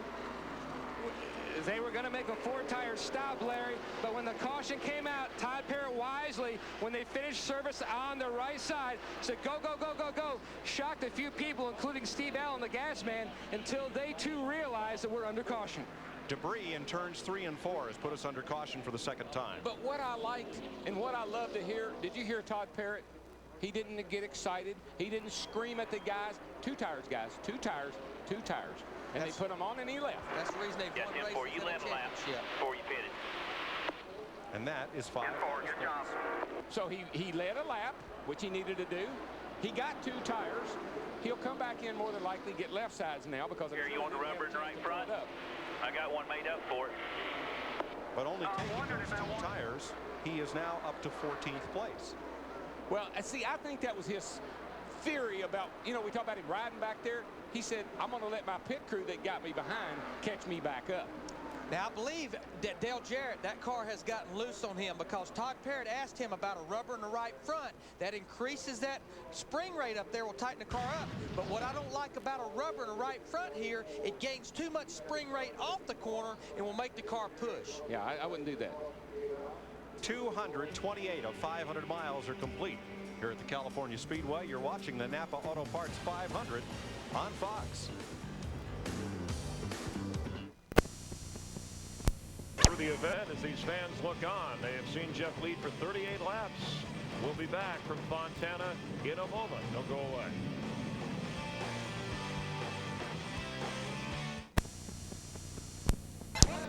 No more.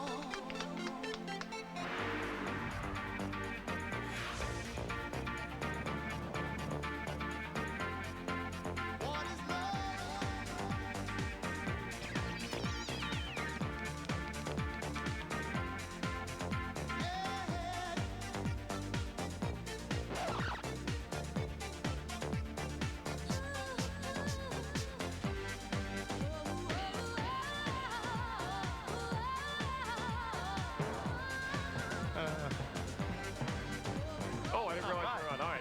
Let's go back to green, I guess. They're getting ready to go green. We're going Roxbury. Wow. Oh. Yeah. You need to work on your rhythm.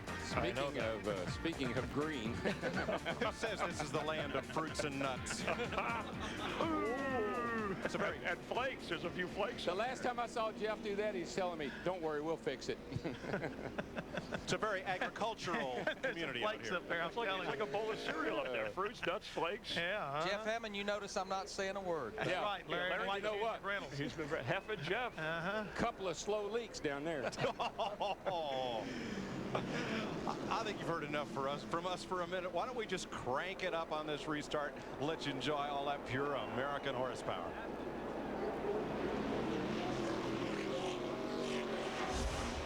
Green flag.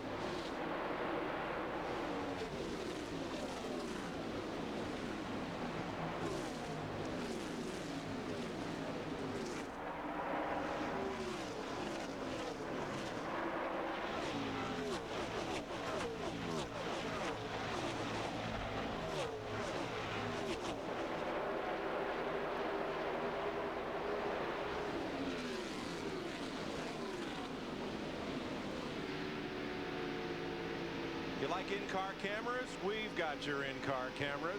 Take your pick. It's like looking at a family photo album.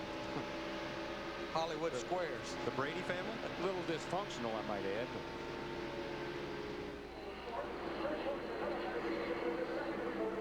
A couple of drivers had problems. Kevin Harvick, who had that long stop, and Dale Earnhardt Jr.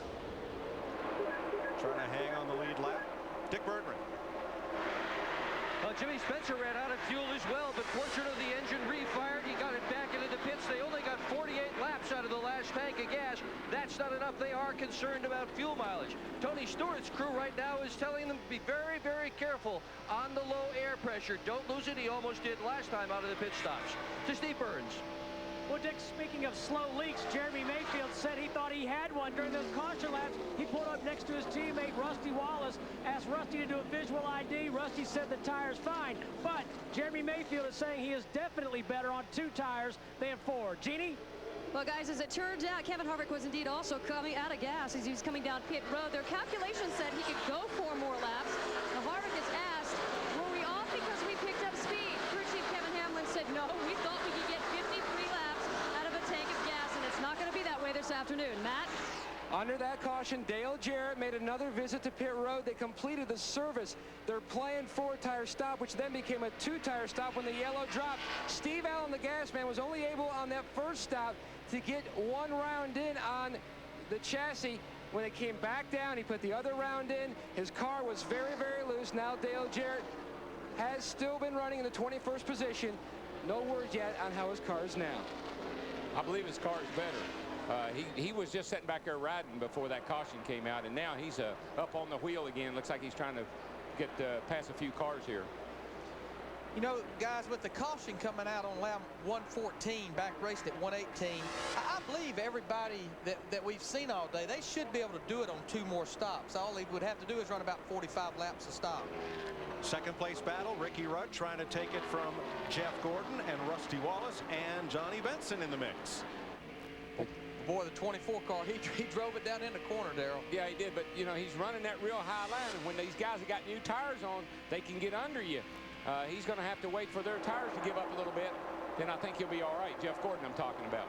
But when you got fresh tires on, you can go back to the bottom, but it's really slick down there, and the more laps you put on your tires, the harder it is to stay there. Jimmy Spencer, the leader. Gordon leading this pack for second place. Coming outside on your comes quarter. up into the mix. So does the 12 of Jeremy Mayfield. That's what you call boxed right there. We heard Sterling talk about he was boxed last week. Well, he is boxed.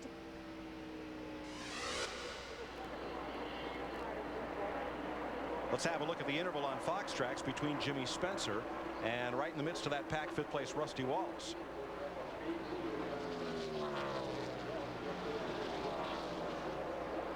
Wallace completing the pass on Benson. Now up to 4th. He's gaining in a hurry, too, if you look at the interval right there. You give these guys enough caution flags, give them one when they need it, and let them adjust on their cars a little bit, and some of the guys that have been struggling will find themselves right at the front of the pack. And you're afraid to do anything to a car when it's real good. You just say, keep doing the same thing over and over again, but if the track changes on you, you got to stay on top of your game, man. And this racetrack changes as the day goes on, more rubber on the racetrack. And I think that's Jeff Gordon and his group. They've always done such a great job in adapting to the track changing. Well, what happens is when the track's slick and kind of greasy down low, you'll find that high groove. But guess what? That baby goes away too. Then you got to get back down on the bottom if you're going to be good at the end. But Darrell brings up a good point. Larry, when the driver says, give me exactly what I have on this set of tires, how hard is that to do, to give him the exact same thing to go back out with? It's very hard to do. You can certainly duplicate air pressures. You can make no adjustments on the chassis. But sometimes, and we've learned a lot about this, the tire rate will change from one set to another set, and then the car maybe won't be exactly the same. Yeah, it drives you crazy because the driver starts screaming, what did you do to my car? Right. And the guys say, we didn't do anything. Well, then next time do something. A guy that's got a great race car, Kurt Busch, in that 97 car right there, he can't make that lap up. He's in 34th position. I think if he could ever make that lap up, he could get up there and run with these guys. He's running with them now. Jimmy Spencer led the halfway lap, and that's not been a good omen this season. Well, Spencer ran really good here last year. He qualified second. He ran up front. He led some laps last year, but he blew the engine right near the end of the race. He has now led, Darrell, 4 of the 5 races we've had at California, including today. And he ran really well yesterday in the Busch race. And I believe that's helping him today as well.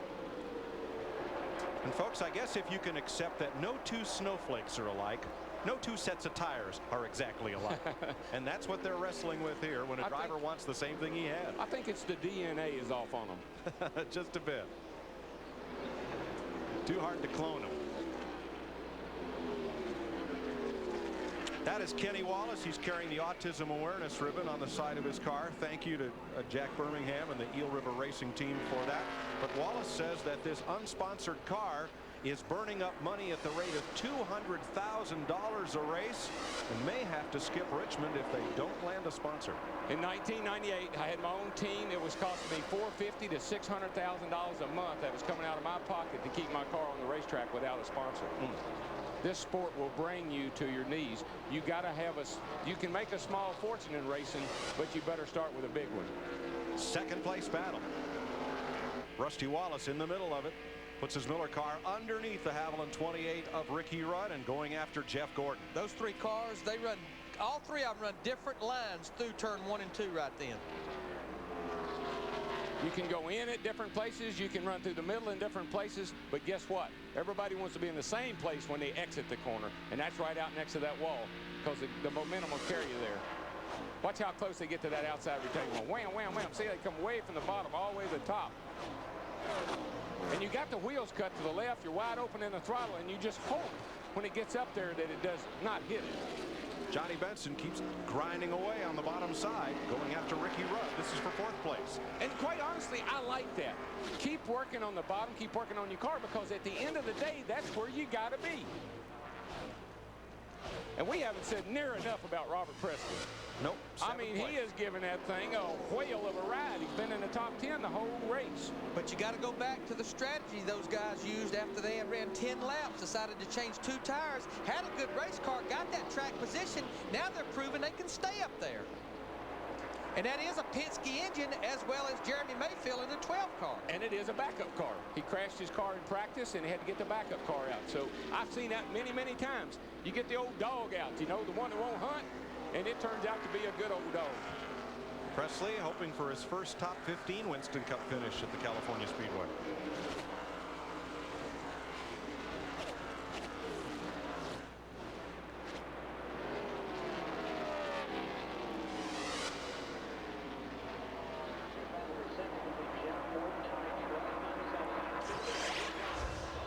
Brian Weitzel's cousin, Ken Weitzel, is here as a guest, and that's just not a camouflage suit for the heck of it.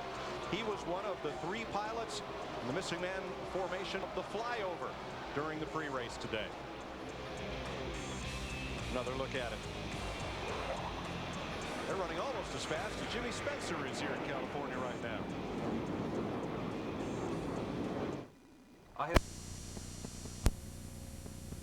Six oil on the racetrack has brought out the flag, and that has allowed Dale Earnhardt Jr. and Kevin Harvick, who were on the tail end of the lead lap, to get the free pass and come around and be contenders again. Yeah, big break for both those guys, and obviously they had fast cars. They were staying ahead of Spencer and sitting in a position to get that lap back.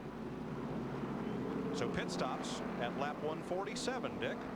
Well, Jimmy Spencer on his way down pit road, 4,100 RPM in second gear, and Spencer has called the adjustments to be made in this car. 1/2 round of wedge is the only change he's going to make. All day long has been 4 tire stops. He has parked far enough out. Crew has no question. Jimmy Spencer's going to want 4 tires on this one. Pagini Zalasko. Well, Rusty Wallace real pleased with his car coming in. He said no adjustments, please. It started real loose, and they've made minor adjustments on the 3 pit stops. He is real pleased. He's going to get 4 tires here in fuel, and then get out there and get back to work. Matt? Tire carrier Steve Letarte helps index a tire on the left rear. He made a chassis adjustment trying to free this number 24 car up. 14.8 seconds to Steve Burns. 4 tires for Ricky Rudd and a chassis adjustment. He said he was loose coming off. Jeremy Mayfield, 4 tires also. They have those first 2 pit stalls, so they're quick out and back into the action. Okay, guys, our strategy has started. Here's the 18 car back on pit road. Now, what they're doing right here, they're moving the rear end. This guy's holding a measuring tape. The trailing arm on the right side has an eccentric on it. He's got a guy underneath there. He's underneath there, and he's moving that rear end with that eccentric. That's the second time they've done this. You can move the rear end ahead, tighten the car up. You can push it back and loosen it up. A lot of work going on the 31 car, on the Lowe's car. Didn't seem to be any big hurry. And one place you can gain some spots is in the race off pit road. Watch this log jam down at the bottom end of your screen. That's our line right there. That's the cutoff line. Here's Jeremy Mayfield right there. Ricky Rudd comes out. As you can see back there just low, he's starting to tighten up. These cars start out of the pit box. Jeremy. And see, that's the good thing about having that pit right there of Jeremy Mayfield. All he had to do is go from here to here, and he beats these guys out. So we'll set the order for you when we come back, but Jeff Gordon is leading Rusty Wallace, Johnny Benson, Ricky Rudd, and Steve Park after this round of pit stops under caution. If you're happy and you know it, stomp your feet. If you're happy and you know it, stomp your feet. If you're happy and you know it, and you really want to show it. If you're happy and you know it, stomp your feet. If you're happy and you know it, if you're happy and you know it, if you're happy and you know it, really want to show it. If you're happy and you know it, go to sleep. Come on, everybody. You like it fast? cost? Get to Goodyear, where right now you'll get a $50 fast credit when you buy 4 selected tires on your Goodyear card account. That's $50 coming your way. For complete details from the retailer nearest you, call 1-800-GOODYEAR. In the battle against athlete's foot, you gotta have boom, tough-acting Tenactin. Tenactin pump spray is clinically proven to stop the severe itching and burning of athlete's foot. Tenactin is so tough it even prevents athlete's foot. So get boom, tough-acting Tenactin.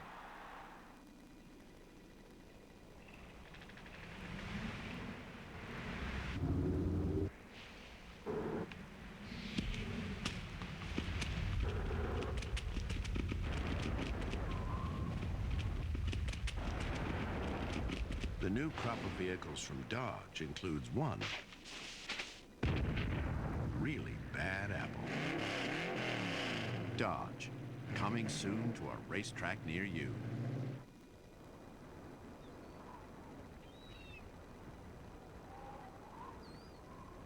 The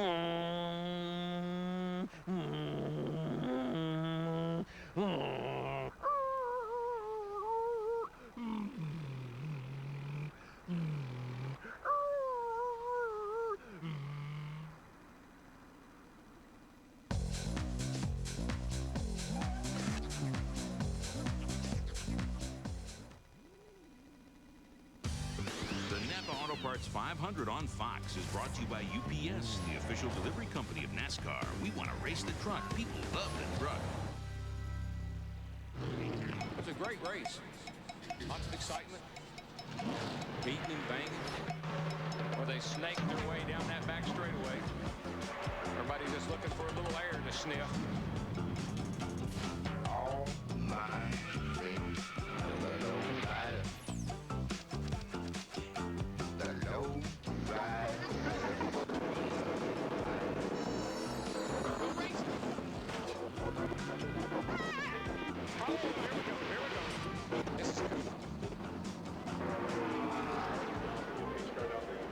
If it has wheels, you see a little bit of everything in Southern California. That old big old Pontiac Grand Prix with half the grill knocked out of it. I like that.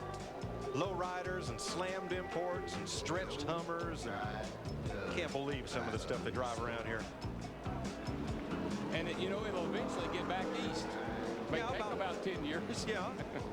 All right, guys, we knew somehow, some way it was going to work into a fuel mileage deal. We're going to get to green with 100 to go. We got 33 cars on the lead lap. Jeff, a lot of the cars at the back of the field came in and topped off where they maybe can make it on 50-lap runs, 2 of them.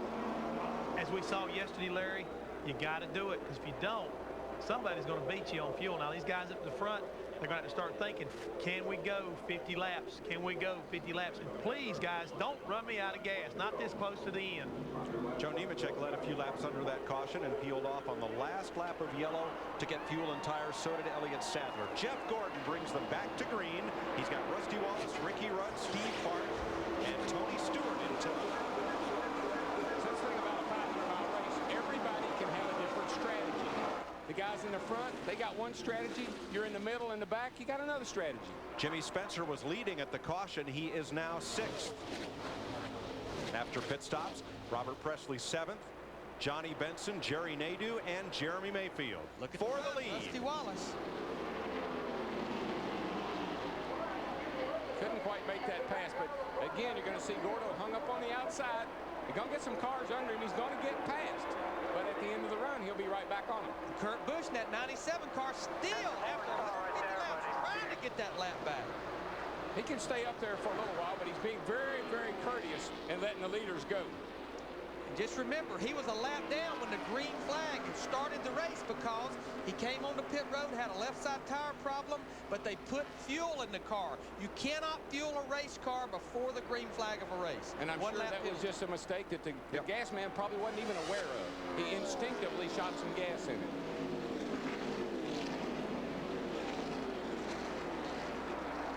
.300 miles of 500 complete. Dick Berggren. Well, Jimmy Spencer's crew is having trouble hearing him on the radio, and that's a pretty serious problem with a guy who is calling all the shots. Spencer's deciding all of the strategy, 2 tires, 4, what to do. The problem is this place. This is an old steel mill. There's a lot of steel buried in the ground. And Spencer's not the only guy that's having trouble with radios. We've had some problems with them ourselves this weekend. Down in the corner. Michael. Trouble on the racetrack. Kenny Schrader. Michael's around into the wall. Looked like something happened to his car. Ricky Craven, the 32 car as well. Caution's out. These guys are all reacting to what they saw on Fire, if you will. They're asking. 97 maybe can get his lap back. Clear.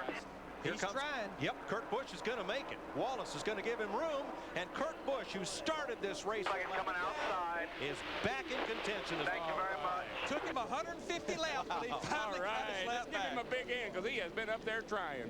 Jeff? Out there's what you get for having perseverance right there. A great job of that young man right there. But he has a good car, and he's able to hang around the front. Sooner or later, it'll work out. And I think last weekend, he earned a lot of respect from the drivers from Talladega, had a great run at Talladega, but he showed, you work with me, I'll work with you. He's come a long way in a short time. Let's show you what happened to bring this caution out in turn 2. Watch Michael's car, I think it is. Right up here in the front of the top of the screen. Gets a little loose, he corrects, and bam. Hits that outside retaining wall. And then the 32 goes around reacting to what he saw. It was almost like he overcorrected. He just, he didn't know where Michael was going to go. He didn't know if he's going to come off the wall or stay there. Have a great view. Caution is out. We'll be back to the California Speedway in a moment. You're watching NASCAR on Fox.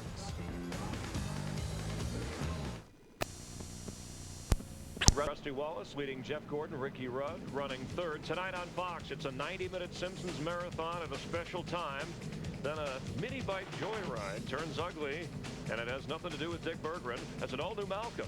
And imagine being trapped at sea with no escape, an all-new X-Files. It all starts at 7 Eastern, 6 Central. That is tonight on Fox, and you're enjoying Fox Racing from Fontana, California. We're at the Hollywood Hotel, our mobile studio trackside. Enjoying a good one. Now, you said before, hey, these last 100 miles are going to be exciting no matter what you see beforehand.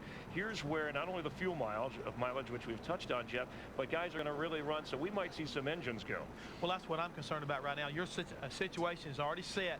That fuel strategy, I think, is out the window. These guys have got to go hard. One more pit stop is all it's going to take. So you've got to run hard. You can't let the leader get away from you. Now's the time to show what you've got. But that extra 100 miles at a racetrack like this, turning 9,000 RPM, it can get you in a lot of trouble. You know, curious Dodge, they started out the year so well. They were on the front row last week. There are none in the top 10 currently. Is there a reason Dodge has not run well here? I'm really surprised. Ward Burton ended up practice, the morning practice as well as evening practice, being at the top of the heap. And, you know, listening to the conversation in the garage here, everybody said, hey, Ward Burton's going to be good here today. And he's not. And it must be because of the weather. By the way, those rumors about Robert Yates going to Dodge, I talked to him this morning. He said, no way, I'm a Ford guy. I'm running Ford the rest of the way. And his guys, Ricky Rudd and Dale Jarrett, are doing fine. Rusty Wallace, your leader here in Fontana. Well, it'll all end up right here. But listen, those tractor trailers that bring you the sights and the sounds and the pictures, and our thanks to technical manager Dave Hill and all of the great tech staff that are giving you the great pictures and sounds we've been able to show you with NASCAR on Fox all season long. But you can throw all that stuff out there, Larry, and we could use that for a tow truck. Oh, absolutely. But one thing I'm curious about, I want to talk to Michael McSwain, crew chief for Ricky Rudd.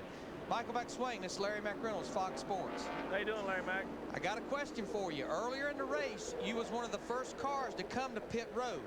You were on pit road with 103 laps to go. Can you make it on one stop? That's a 10-4, Larry Mac. I'd say these the cautions has got to be heavy, right? Yeah. This definitely plays into our cars. Probably most everybody else out here. There's a few cars can't make it, but I'd say most everybody can.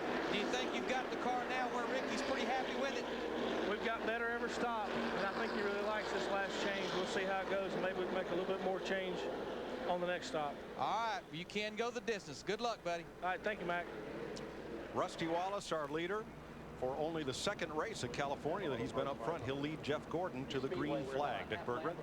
Donnie Wingo is Jimmy Spencer's crew chief, and today Jimmy has not gotten the best of mileage. So the question is, can you make it on only one more stop, Donnie? I wish we could. You know, that last little adjustment we made, we got the car better, but we can't make it on one more stop. We're going to have to stop twice. Yeah, but they got a good motor underneath there at least. To Matt. The caution was a welcome sight for Jeff Gordon and his crew. Crew Chief Robbie Loomis, you were going to be about 3 laps shy. Now with the caution, can you go the distance? Brian's been working away on the computer over here. You know, the caution sure helped us. We just we need a lot of prayers and just a little fuel right now. He said on the radio, how far? Oh, about 3 laps. He goes, that's nothing. He goes, Jeff, that's 6 miles to Genie's, Alaska. Well, thanks, Matt. After some minor adjustments to Rusty Wallace's car, they've been running great. Pit stops have been great. Robin Pemberton, the strategy, can you make it on one stop? It's going to be close, but we're going to try to get to at least 200, and I think we can make it from there.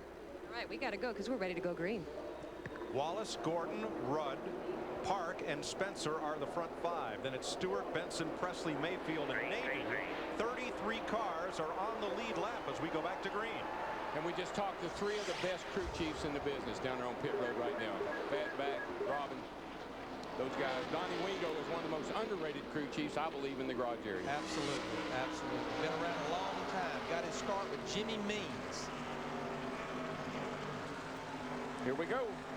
Everybody's looking for a place to ride. Now, early contender and outside pole sitter Todd Bodine gave up 15th place to Pitt just before we went back to green on that last lap of caution. Well, his teammate Jimmy Spencer, Donnie Wingo, said they could not make it, so they decided to top off. Now, I believe I erroneously identified Schrader as being in that crash with Michael Waltrip. He was not.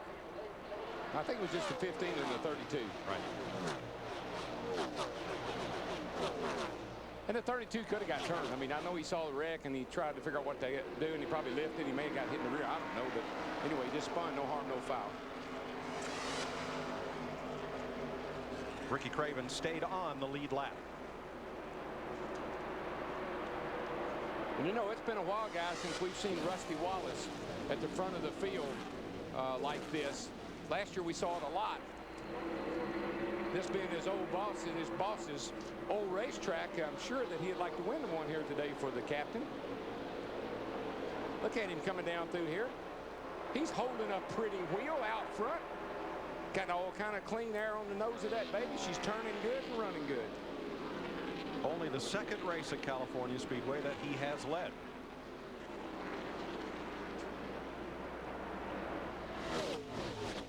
NASCAR's been coming to California since 1951. This is the 97th Winston Cup, previously Grand National race, that's been run in the state of California. Mike, you're saying he's not led many laps here. In 4 races, he only has 1 top 10 finish here, and that was 8th a year ago. What we'll start watching for now is a little attrition. The last 100 miles has been referred to a number of times is when these engines, particularly when they get bunched up like this is when they turn the most RPM, because you've got a lot of cars to draft off of. And you can really, really run that tack up over 9,000. These babies have been out there for a while, so watch for some engine failures. Larry, are you starting to plan already for that last pit stop? Will it be 2 tires, 4 tires, or will it be tires? I got to go with 4 tires because you're going to have almost 50 laps to go when they're in there for the pit. And one reason, especially like Robbie Loomis, they wanted to see as many caution laps as possible is because that conserves fuel. 2 caution laps is like 1 green lap. The more they could run there, the more they could conserve fuel.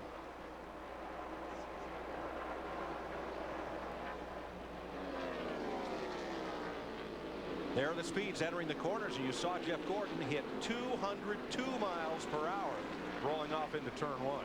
And they've got fresh tires. A lot of them will go to that 200-mile-an-hour mark. Again, as they slow down a little bit, it'll creep down a little bit. But most of these guys right now, they're running about 3/4 of a second to a second quicker than they were when they was on the older tires. Well, you see, again, Rusty's committed to the bottom.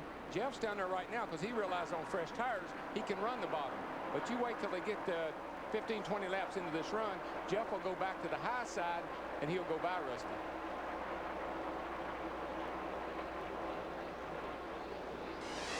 And there's guys now that are trying to get themselves, that are middle of the pack, that have had problems. They're trying to get themselves in a position to win this race. And here's one of them, 88 Dale Jarrett, had that catch can problem on an early pit stop, cost him a penalty stop, and now he's fought his way back to 11. And the same thing he did at Darlington. They had trouble in the pits. He kind of lingered around the back for a while. We didn't talk much about him. First thing you know, he was middle of the pack, and at the end of the day, he won the race. There's his deficit to race leader Rusty Wallace and that of Mark Martin. They're working on Jeff Burton, who's been a lap down for much of the day. And there's where Burton took away Jarrett's line. He couldn't let the car go out to the wall, and it opened the door for Mark Martin to come down underneath of him. Still 3 wide. Well, how about Sterling Marlin in the 40 car? They've been adjusting on that car all day, and he's moved up into the 13th position. At one point, he was almost fixing to go a lap down.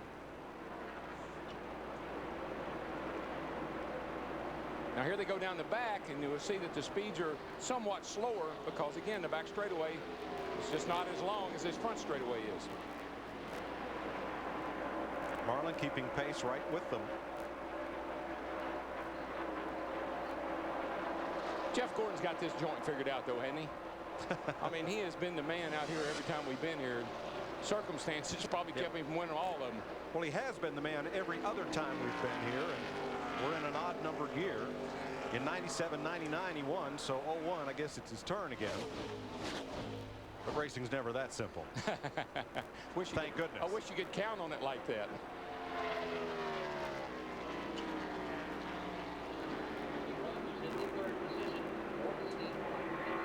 Dale Earnhardt Jr., he's 14th now. Remember, just it wasn't that many laps ago that he was a lap down, got his lap back when the caution came out, and he's back up to 14th position. And again, this is a backup car.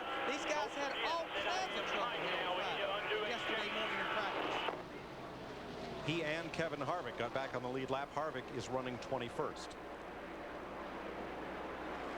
And they're discussing things they can do. He says he's tight. And they're discussing what they want to do about that if it stays that way. Sometime a driver will call in early in the run and say his car's one way, then halfway or near the end of a run, he'll say it's totally different. We like to point out worthy causes. Sterling Marlin carrying the John Wayne Cancer Institute on the hood of their car. Look at Steve Park, 4th position. He actually has the fastest race car on the racetrack right now. He's all over the back of Ricky Rudd for that 3rd position. These guys struggled in practice big time yesterday. Came in here this morning, made lots of changes. Matt Yoakum, looks like it's working out. In fact, Larry Mack, I talked to Paul Andrews, Steve Park's crew chief. I said, how many changes have you guys made today? Because at one point, they were actually outside of the top 25. He said, if we have it, we have changed it. Track bar, up, down, wedge, air pressure, you name it, we've done it. Right now, the one car is still a little bit tight, but Steve Park is very comfortable with that car at this junction. And what will happen at the end of the day, it'll be right back where it started. I've seen that a lot. Back to 11th place. Martin, Jarrett, and here comes Marlin and the Duke. If you're talking about Dale Jarrett now, you just remember he rode around back in 33rd place for a long, long time after that catch can incident, and he's pulled himself back into the top 15. This 40 car of Sterling Marlin, that's the car they ran so many races in the beginning of the season, and it's the one that got shortened up about 3 feet at Texas near the end of the race. New rear clip on that car from the rear window back, and they've had to fight it here this weekend.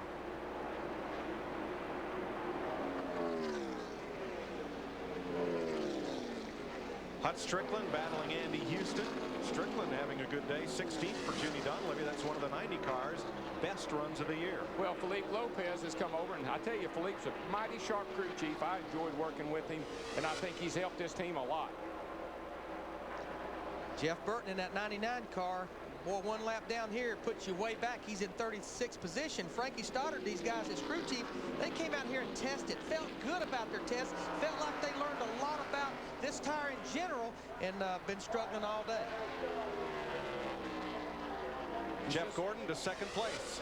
It's just hard to test a racetrack and get the track in the condition it's going to be in when you come here and race. They've had a Winston West race here. They've had a 300-mile Busch race here. The track changes so much. And in both of the races this weekend, yesterday, Brendan Gaughan and Winston West and Hank Parker Jr. in the Busch race, they both came from a lap down to win. Boy, did you see the speeds going off into turn 1?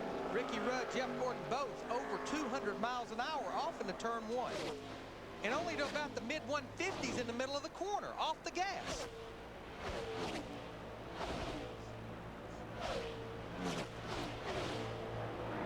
There's Park down under Ricky Rudd for the 3rd place, and I believe he's got it. And right there is where his car is so fast, in the middle of the corner, back to the throttle. You can get it down in there and get back in the throttle quicker than the other guy and make the car turn up off the corner. That's a driver's dream. Jimmy Spencer trying to work his way back to the front. Tony Stewart tagging on. That's 5th and 6th place. Just a quick update. Kurt Busch worked 150 laps to make his lap up. Had to make an unscheduled stop here with about 80 laps to go. Obviously, he'll have to make one more stop. Yeah, took left side tires, and he'll go a lap down again. Rusty Wallace stretching it out 1 second over Jeff Gordon, Steve Park, and Ricky Rudd. Can they run him down?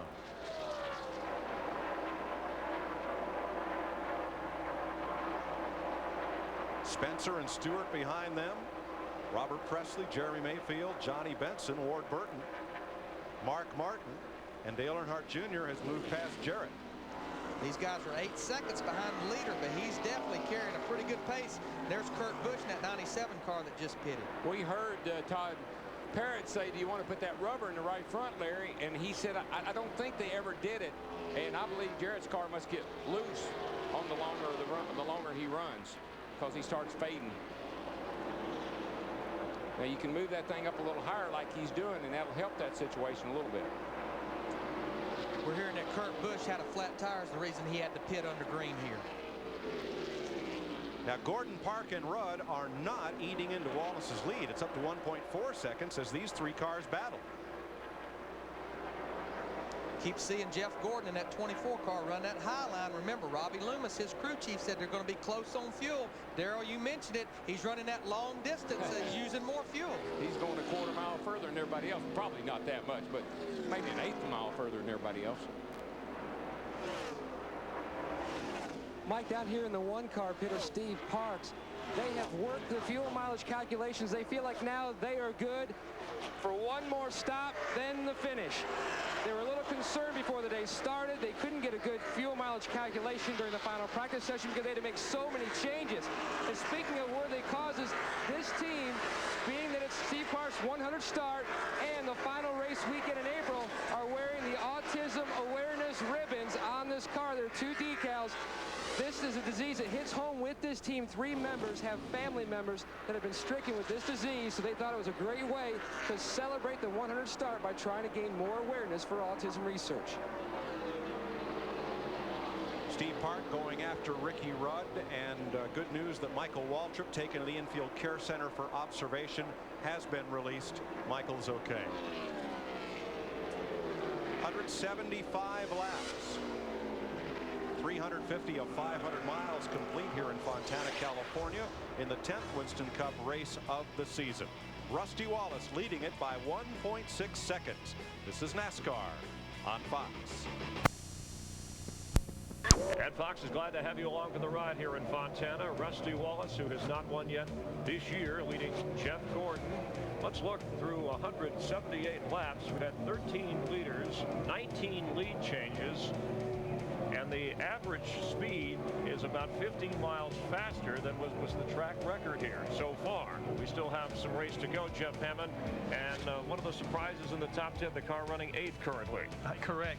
You can't get over the fact that Robert Presley crashed his car, his primary car, earlier this week, pulled out a backup, started 42nd, is now up to 8th place, and has really made himself, put himself in position to take advantage of a bad weekend and turn everything around. All right, let's go back up to the voice of NASCAR on Fox, Mike Joy.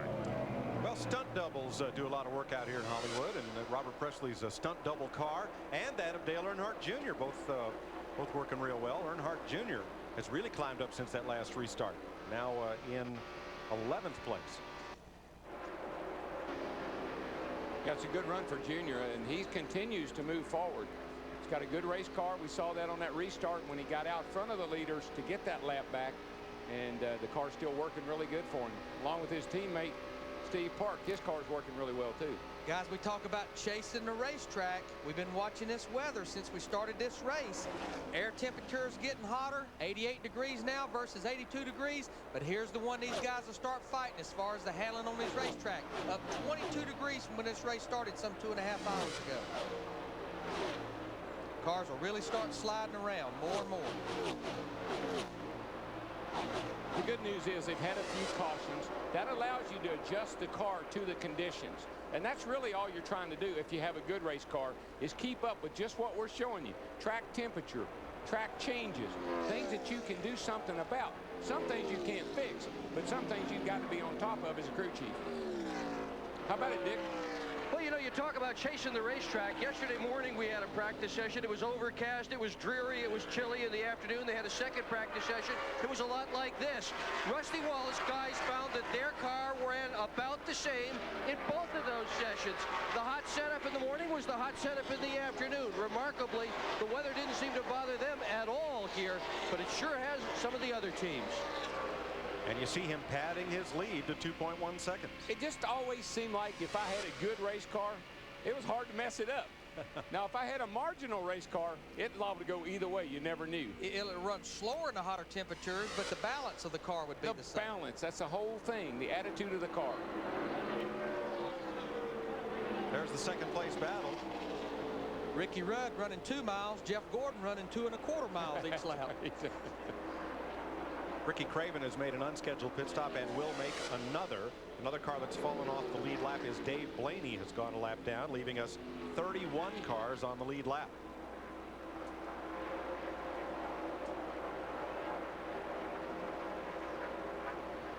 There's the lead cars going down the back straightaway.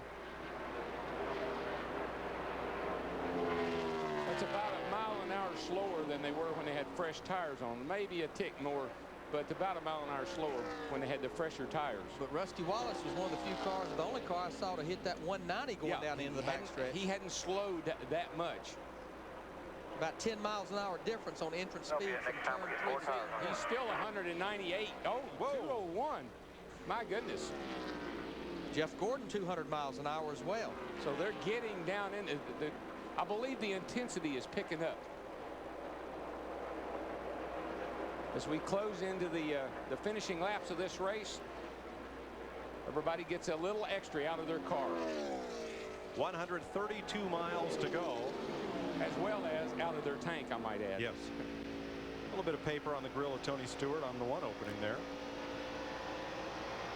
That's 65 laps to go. Remember, most of these guys, they need to get to lap 200, I think, to know they can make it to the end of this race, about 15 laps from now. 4 cautions so far. The last one at lap 153. 250 laps make up the distance. And Ricky Craven has pulled his Cal-Wells number 32 into the garage area, joining Michael Waltrip as the only 2 cars out of this race. Rusty Wallace has a 2.6 second lead in Southern California. Talladega. A racer's version of that is I fought the wall and the wall. That's it. Rusty Wallace 2.4 seconds up on Jeff Gordon, Ricky Rudd, and they brought Jimmy Spencer, Tony Stewart, Steve Park all up into that one battle, but now a little gap has developed from third on back. Once again. You know, Darrell, if I'm Robin Pemberton, Rusty Wallace's crew chief, we heard him in his interview say, a little close on the fuel, 2.5 second lead. This would be a good little time maybe to conserve just a little fuel if you think you're a little close. Yeah, I've never known Rusty to really be that kind of guy. He'd rather run out of gas leading than he had to be conservative. Ricky Craven is the second car out of the race in the garage area. Dick Berggren. One of these days, Ricky Craven's going to get a break in this deal, and he's going to win a race today. He's got a bunch of crewmen underneath the back of the car. The welder's going. What's happening? Well, you're right. We're going to win a race, and I can't do it without these guys. They're awesome. But we broke a shock mount, and, you know, it's just a strange set of events. But I'm still proud of the guys. You know, we ran top 20, and we were going forward. And I'm real thankful that Tide gave me this opportunity, and I'm having the time of my life. Keep the faith, brother. Ricky Craven, tough day today. But 1 week ago to Talladega, where they run 190 all the way around the racetrack. Here, 200 down the front straightaway into turn 1, and next week, completely different. The 3/4 mile at Richmond. Oh yeah, that's a driver's racetrack. Richmond is. You got to get up on the wheel. It's hot, it's noisy, and it's crowded. Little racetrack. I love it, man. Beating and banging, parts flying, fenders bent, crews mad. Drivers, man, I saw a guy throw a Perrier bottle at a driver last year.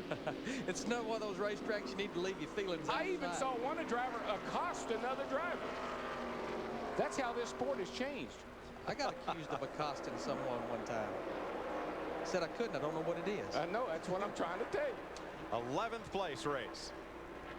Johnny Benson and Sterling Marlin 11 seconds behind the leader.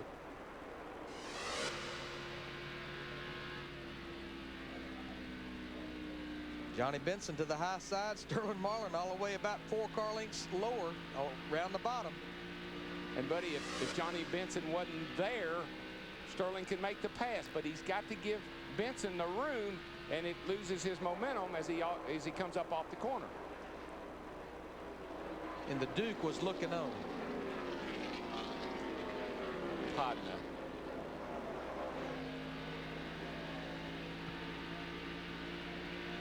High side, low side, the kind of battles that you typically only see at, what, Michigan, Dover, here. Only a few racetracks where you can see this kind of racing. Richmond next week, it's a great two-groove racetrack. One down low, one up high. Some of the best racing you'll see. Speeds at the start-finish line. Speeds on that last lap. Jeff Gordon quickest. Robert Presley 3rd quickest. Great day for these guys. And I keep going back to that pit strategy. 2 tires got them in the top 10, and they've stayed there the whole time. Look at Kevin Harvick. Had problems on pit road, went a lap down, made his lap up. Now he's moved up into 13th position in the quickest race car right now. Harvick's problem was the car stalled and the starter would not engage. They had to push and bump start him to get him going again, and it was very costly at the time, but he made that lap back up. I believe that's is that Spencer coming on pit Jimmy road? Spencer and Steve Park to pit road here with 55 laps to go. Too soon? Too soon to make it on one this stop. Well, you heard Donnie Wingo said they can't make it on one. Wow. Dick Berggren. Spencer had said that he couldn't make it all the way, and indeed he cannot. He's going to make this pit stop, and he's still got 55 laps to go. He absolutely will have to make one more stop after this. Spencer's going to take 4 tires in the car. The chassis has been fine.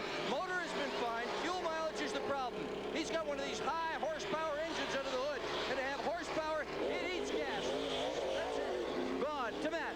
A wedge and track bar adjustment for the 1 car of Steve Park. Right side's already on, left sides are on, and he's down and away, 16.9 seconds. Jeff Burton pits, and Ricky Craven is back in the race at the bottom of your screen, making a stop for tires on pit road. You got to pay a price for making power. And I'm talking, you know, you get up in the 750 to 780 horsepower range. Sometimes you're better off with a little more conservative engine. Tune the carburetor, not have that extra horsepower, but get that better fuel mileage, particularly here. Well, we assume that these cars have to run 4 more laps right now before they make their pit stop if they're going to go the distance without stopping again. Most of them were on pit road at lap 147. That was 103 to go. Some of those laps were caution laps, though. We got to remember that. Dale Earnhardt Jr., he just keeps creeping to the front. He's 10 seconds behind the leader, but he's all the way up to the 8th position. And Larry, those few caution laps, those figure heavily into that fuel calculation. Well, they'll figure heavy into it for this run, right. But the thing, should it stay green, the question would be the last run. Rookie Andy Houston coming in for his stop, and he has been a little early. One of the first cars to stop on each of the green flag sequences. A lot like Jimmy Spencer, right. Has a Robert Yates Racing engine in it. Everybody pretty much going with 4 tires here with a little over 50 laps to go. Yeah, you got a long way to go yet. You can't give up that right now. But the cars are so strung out. I mean, the chances of a caution right now is slim and none unless somebody has an engine. This last pit stop for a lot of teams, critical. Can't be caught speeding down pit road, leaving pit road. And we believe Rusty Wallace will be in this time. He has a 2-second lead right now. Now you want to see somebody bring it on pit road. Look at him. He's high up in the racetrack. Pit road. There he comes. Swings that thing down onto pit road. Pit road. 3rd gear, 2nd gear. Pit road speed. Way on down. Ricky Rudd's coming with him. So is Tony Stewart and Ward Burton. And Tony Stewart picked up probably 10 car lengths on those guys getting to pit road. 5, 4, 3,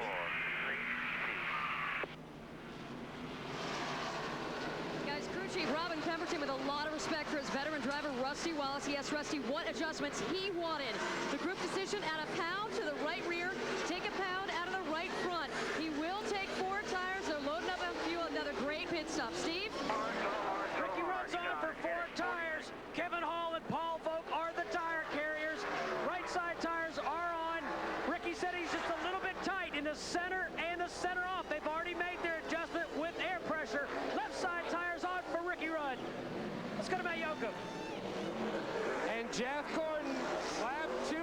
Here's a scheduled final pit stop for this 24 cars. Jeff Gordon tries to win his 3rd race here in California. Again, he said his car was tight in the center of the corner. He just could not get it to turn. He hits his marks. Young Steve Letarte puts the wrench in the back window. Got to make a track bar adjustment. A 4-tire stop as Todd Gant goes to work on the front and Shane Church on the back. They get the left rear tire on, and Jeff Gordon is down and away to Dick Berggren. Jerry Nadeau is in right now. He flew into his pit area. This should be his final stop. Can he get by Jason Leffler? Yes, he did. To Matt. And the 88 car, Dale Jarrett, just now pulls away for his final pit stop. 4 tires and fuel on lap 201. Benson's been in. Mayfield, Marlin, Mark Martin, Kevin Harvick has the lead as you watch Earnhardt Jr.'s pit stop. Dale Earnhardt Jr., he ran a little further than some of the cars. He came back in on lap 154 under that caution and topped off, just like Kevin Harvick that's leading the race right now. Rusty Wallace, a pound out of the right front, a pound in the right rear. Car a little tight, wants it to turn a little better for him. And he knows this racetrack's going to get tighter. They had to adjust. Bill Elliott, Jeff Green on pit road. Kyle Petty is in, so's Ron Hornaday. And here's our new leader, Kevin Harvick, who has come from a lap down like everybody else who's won this week. And he ran out of gas earlier. He's on pit road now. 55 miles an hour. He's pitting way down towards turn 1. Long time to get there, especially under green. And I bet you he keeps the revs up this time because he's not going to kill that engine. He has no starter to recrank it. These guys sound like pro stocks when they leave the pits nowadays. They turn them up to about 8,500 and pop the clutch. Todd Bodine has picked up the lead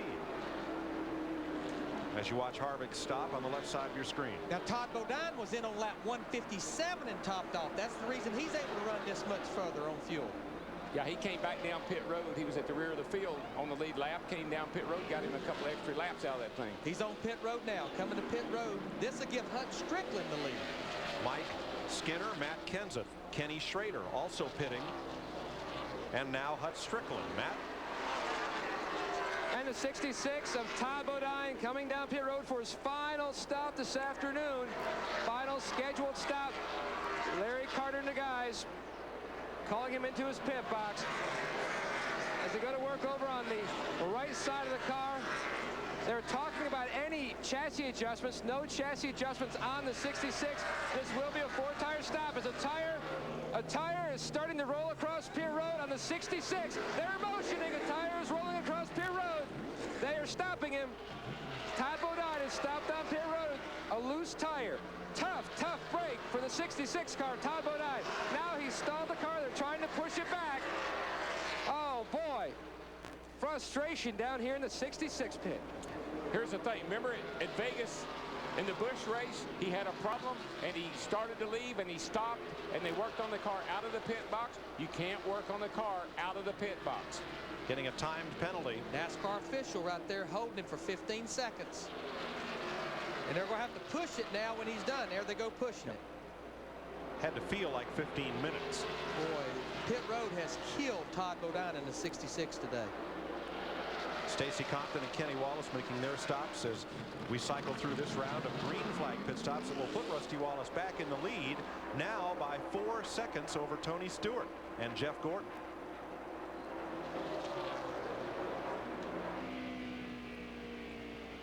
So Tony Stewart really gained on that exchange of green flag pit stops, Dick.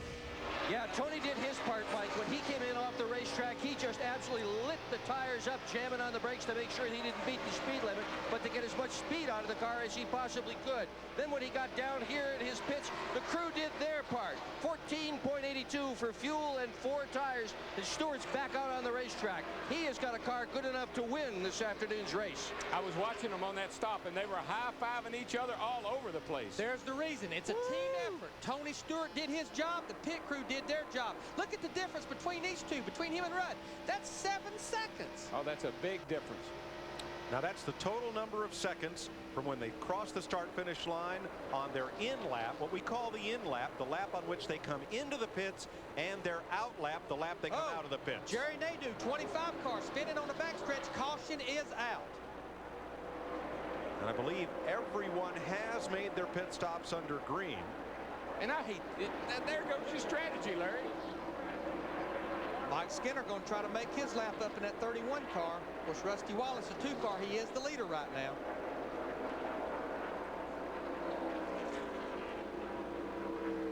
It's a big break for Todd Bodine, who, man, I'll tell you, he was hurting until that happened. And it erases Wallace's advantage. He's coming outside. This is a whole new deal. Outside. And I got to believe the new deal will be, if you can make it, you stay out. If you can't make it, you got to pit. Yeah, these guys just came in, so there's no reason to come back in unless you need fuel. All right, leader has now taken the caution flag after Jerry Nadeau's spin. 43 laps, 86 miles to go. Will anybody stop? That's the question. Jimmy Spencer, Steve Park, I bet you'll be on pit road. Oh, I think they're happy to see this. Yeah, yeah, Jimmy Spencer particularly. This is really a caution flag is really now Spencer's only chance to win the race, and he got one. Yeah, but think about this. If the other guys don't have to come in, he's going to be pretty far back in the field when he restarts. And passing is not easy at the end of the day. Nobody will give you anything. And with 31 cars still on the lead lap, he'll have a long way to go. Ooh, boy. But better under caution than trying to pit under green. Oh, yeah. Right. This is a whole new deal, guys. It's like, give me 3 more. That's what I love about this sport. How many times a day do you say, well, this changes everything? And here it does again. Steve? Yeah, you guys are exactly right. Ricky Rudd on that after the last pit stop complaining that he was very loose, but he's afraid if they come in and pit and make any adjustments, there's 30-some cars on the lead lap, and there's no way they can make up that position. So they're just kind of stuck with what they have right now. Jeff Hammond, what would you want here? Track position or fresh tires? Says the 20 and 1's probably going to come. Tell him What you want me to do here, man? Come on, talk back to me. there. Their car's a little bit iffy. Now's the time to hit pit road and get it fixed. And I'd like to point out also, look who's in 16th place. The guy who run his guts out earlier to get a lap back, got another break and got his lap back once again. Kurt Busch. Well, Spencer leads them in, and Kurt Busch. Well, Jimmy Spencer was going to run out of gas, and he had to come in. Dick? Yeah, you're exactly right. That's exactly the problem. He would not be able to make it all the way. They knew that on the last stop. So Spencer's in. The instructions to gas man Phil Thomas, be sure and get it full. Get every drop in. Thomas now with a can in the back end. 4-tire change for Jimmy Spencer, who has led most of this afternoon so far. But he is going to resume the race in 30th position. Trouble with the left rear. Well, that's not a big deal. Loose lug nuts, that's not a big deal. I mean, he's not going to lose any positions over that. The big problem was right here, the fact that he had to pit at all. 11 of the 31 cars on the lead lap pitted, so somebody is going to get a break and start 21st on this restart. Watch these guys. I love it. Watch Tony Stewart. Am I coming? Am I staying? Gordon, he's down there. Yeah, I'm coming in. I'm coming I'm going to come on in. No, I'm going to come in. Oh, No, I'm not. Let Spencer go by himself. Spencer was the only driver in the top 15 that made a pit stop. We'll see if that strategy pays off in a minute.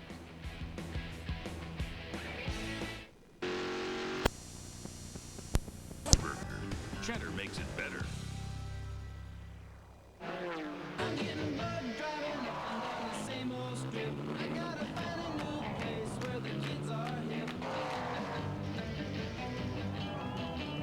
My buddies and me are getting real well known. Yeah, the bad guys know us and they leave us alone.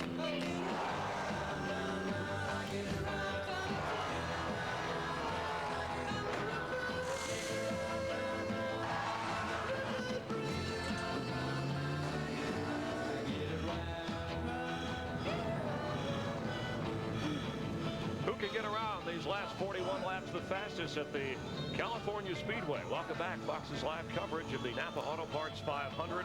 Rusty Wallace, your leader at the moment, and he's driving in a car nicknamed Mad Max, okay? And this car, That's appropriate. He was mad at this car because he finished second in Indianapolis, thought he should have won with it, but then he drove it to the max and won at Michigan, and it's in 8 races, has finished in the top 10 5 times. So Rusty in pretty good position at this point. As we said earlier, I feel like Robin Pemberton, those guys did their homework and they got everything kind of working for them. And Rusty, I think, is motivated to get the job done because, hey, Roger Penske did build this racetrack. Right, and guys nicknamed their cars. And Jeff, you told me Darrell nicknamed one of his last cars Flattery because it got him nowhere. Oh. Darrell? Oh, you. Does this guy ever give up? What's happened? Now, when we were 16, we didn't Where's have the the love, internet. man? We didn't have PlayStation. We didn't have any of this stuff. But we knew the engine and gear ratio and transmission combinations of any car you could buy. Whatever happened to kids being car crazy? Oh, no gearheads anymore. They got computer heads now. They got to figure it all out on the computer. These kids out here racing, they race on computers. That's how they figure out these racetracks. I had to go 30 years to figure them out. My 9-year-old son, Don't Brandon, you say anything, Hammond. he ran a 300-lap Don't you race say anything, in no. South Boston on his computer the other night. I didn't know what in the world was going on up there. But listen, we're getting ready. We're coming down. We got 4 fresh tires. We're getting ready to do the hardest driving we've done all day. This is for the big bucks, big purse, big bucks. Set back. Hang on. We're going to crank her up, boys.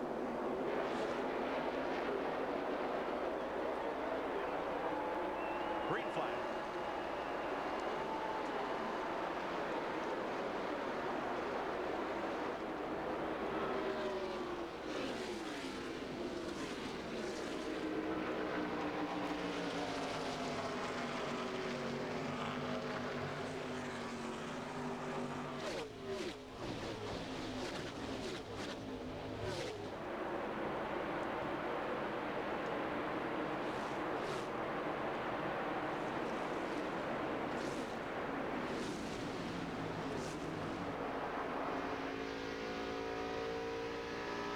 The first 20 drivers did not pit during this most recent caution.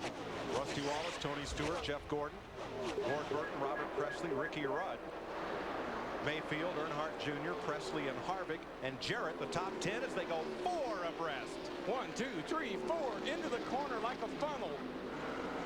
Still 38 laps to go. They're racing like the last lap. Well, now you got to make your move, man. If you got anything left, or can you do anything, you got to do it now. Don't give me that whining, driver. Get up there on the wheel and go. Start working your hands, quit working your mouth. Unfortunately, a guy that was having a great run, Casey Atwood, been in the top 15 to 20 all day. He keeps coming to pit road. They've got an oil leak they can't find. This is Casey Atwood on pit road with the hood up. That's not a good sign. Man, they're slicing and dicing back here in the back. Talk about crank it up, though. Dale Earnhardt Jr., he's been cranking it up. He's up to the 7th position. All over the back of Ricky Rudd in that 28 car. Rudd's kind of slid back on this restart. He's gotten passed by a couple of cars. Junior looking for his first win of the season. Oh, he's going to win. It's just a matter of where and when, and Charlotte's coming up, and he loves that joint. Matter of fact, he likes Richmond. He won there, so it's another track that he could do really well at. A lot of good racetracks for him coming up. We talked during practice about how this race would go to the experienced drivers who best knew how to adapt to changing track conditions. And look who's up front. Rusty Wallace, Tony Stewart, Jeff Gordon, Ward Burton, Jeremy Mayfield, last year's winner, Ricky Rudd. For more on the leader, Jeannie.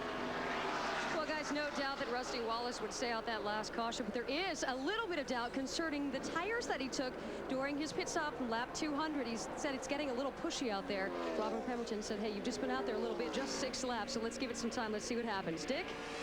Stewart is driving a brand new race car today. They changed almost everything underneath that suspension-wise this morning. Finally, they have gotten that thing dialed in. It's just right. I just asked Craig Zipadelli, crew chief, whether he could make it all the way. He said, I have absolutely no doubt I can make it all the way on fuel. We'll see. Steve Burns. Ricky Rudd pitted on about lap 200. They made a pretty significant air pressure adjustment on lap 206 when the last caution came out. He said, guys, this car is so loose, I can't even drive it. Darrell, that's why he's been slowing down. Let's go to Matt Yoakum. That last caution was a lucky break for Steve Park and the one team. They could not go the distance on fuel. They recalculated their fuel mileage, realized they were going to be a few laps short, so they were able to come in and top off. They pitted on lap 209, but they fell from 9th all the way to 29th. Currently, Park has climbed 2 spots to 27th. That happened because Park pitted 1 lap after the rest of the lead lap cars who came in. Earnhardt Jr. on the move. He's gotten past Ricky Rudd, now moving on Mayfield and Burton. 2 more positions right there. That's 4th and 5th in front of him. But when you get up there and you start seeing those lead lap cars, those leaders up there, and you're going to be amongst them. And he's taking Robert Presley up toward the front with him. These guys, they've been racing together all day long, and both of them are in backup cars. Like I said, this is when nobody cuts you any slack, but everybody's doing all they can do right now. This is when you turn the engine a little tighter down in the corner, stay in a little bit longer, get back on a little bit quicker. Rusty Wallace 2.4 seconds out front, just about where he was before the caution flag that made these last pit stops occur. And here's Junior working on Ricky Rudd.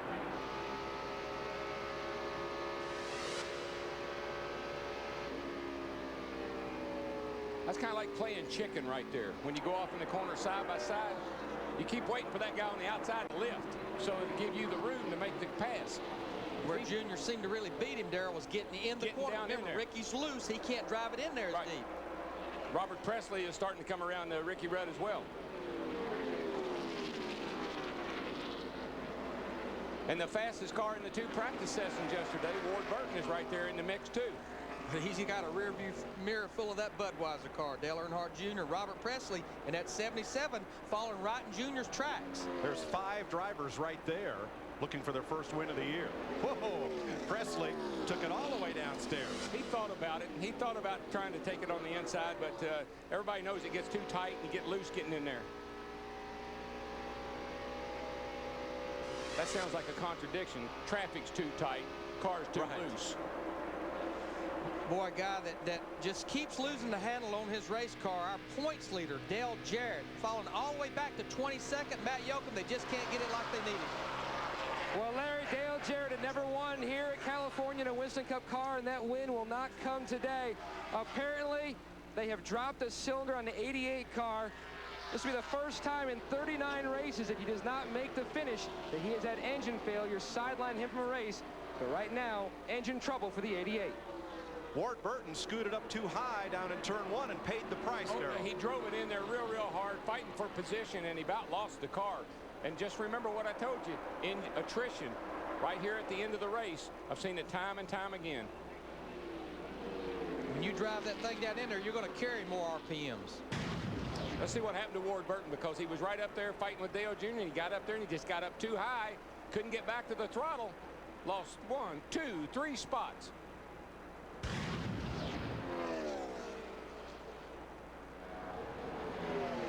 Rusty Wallace now 3 seconds up on Stewart, Gordon, Mayfield, Earnhardt Jr., Rudd, Presley, Burton, Martin, Benson. And you have to be really impressed with Rusty Wallace. I mean, we know that team is capable of winning every week. And boy, have they struggled this year with all kinds of different problems. And Bobby Labonte, just the opposite for him. He started up front, started on the pole, and he's back in 20th position and really just hanging on is all he's doing. Working on John Andretti in the 43 and Brett Bodine in the 11, both running on the lead lap in 18th and 19th. Mike Wallace right with him, also a lead lap car, 21st. This is the hometown race for Wallace's car owner, Jim Smith.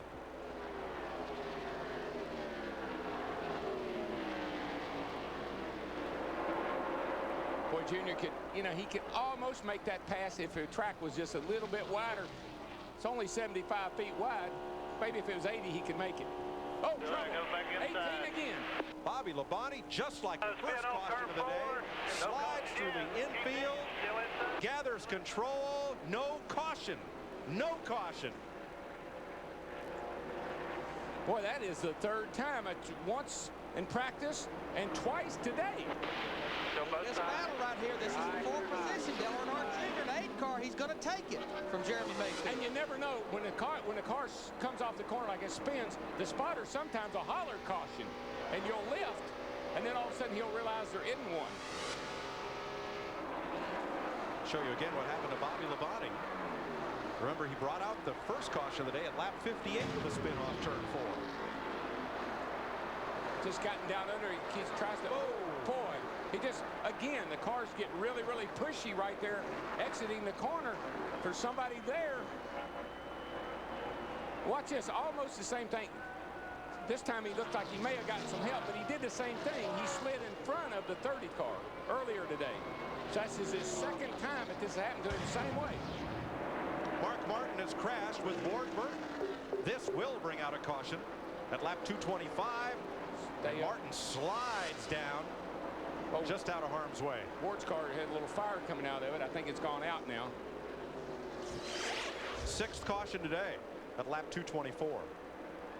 Mark, it's kind of hard to tell how much. He's got lots of damage. Both these guys running in the top 10 when this accident happened. See if we can see what happened here. 22 down in the corner. He looks like he and Mark may have gotten together. It's kind of hard to tell. That's entering turn 3. I'm not so sure. You know, Burton got loose down here in turn 1 and 2 and lost the 2 and 3 spots. He may have just gotten loose. There's a little fire coming out under the hood. And there's a good sight. The window net comes down, which means Ward's, that's a signal to the rescue workers. He's okay and able to get out. Still, that's a hard impact on that right front. You can see how that whole right front corner, the right front tire's up in here somewhere right now. Here we go. Let's see if they get, comes down. You know, I think he was getting loose, and that's why Mark got up against him. I think Ward was loose getting in the corner. And he's getting loose, and Mark gets closer to him. That just makes him looser. Takes the air off the rear spoiler. Yeah, we're running 8th and 9th. I'm not sure on the Dodge if that fuel pump's in the same place it is on the Chevy, and might have knocked the fuel pump off it. Boy, I don't know. So. It's rolled all that back underneath the car. Mark's car is damaged heavily as well.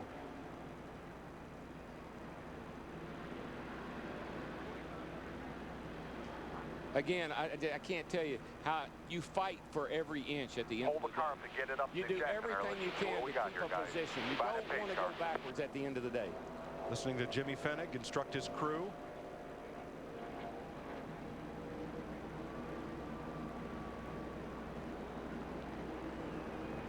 Rescue workers talking to Ward Burton. They were running 8th and 9th. Martin came in here 21st in the Winston Cup points. Ward Burton was 16th. Again, folks, it's heavy impact on the right front side, on the right front corner.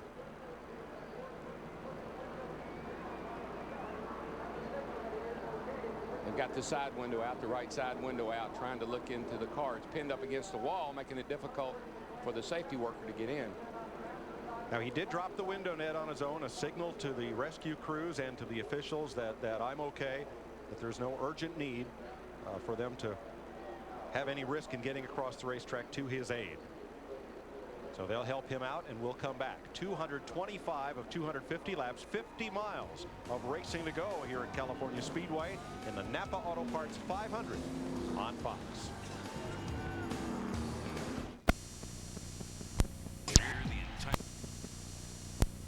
Came out for 8th and 9th place. Ward Burton and Mark Martin racing and crashing going into turn number 3. Martin's gone around to pit road for repairs, and now Ward climbs out and looks to be okay. That is good news. Yeah, he's moving around. I think he just got the wind knocked out of him, and he looks like he's okay. Another look at what happened entering turn 3. And again, as we look at this, think about it, folks. We've been showing you the graphic, 190 miles an hour into this corner. It's just very difficult to tell. I think Ward may have checked up a little early, and it's hard to tell if Mark tapped him or not.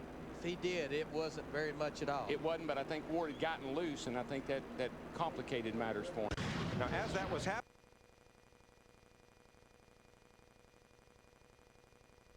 Kevin Harvick dropped down toward the track apron and has made a pit stop with the hood up. Steve? Mike talked to Danny Lawrence, one of the engine tuners on that 29 car, and he says he thinks the culprit is a broken valve spring.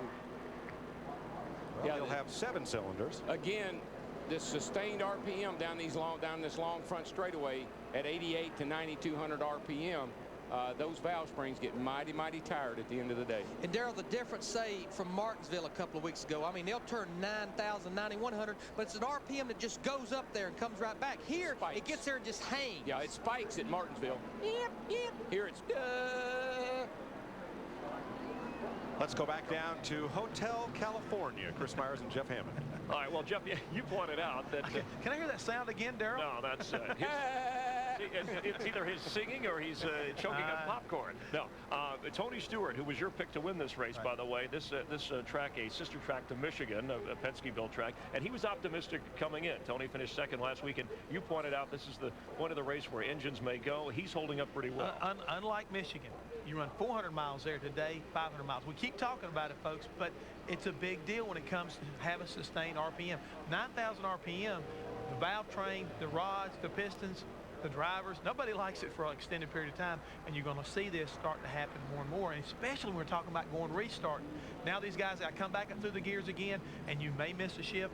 There's a lot right now that could happen here in the next 25 laps. Yeah, Tony said that they didn't test here, but they were going to kind of go through their notes and worry about the tire as they went along, kind of an ad-lib. Also, Jeff Gordon, who is in the hunt here at third. Last year, he said the groove in the turns allowed for racing much higher than ever before. It was a tricky race when it got hot and slick. You had to keep searching for a groove that worked best for your car.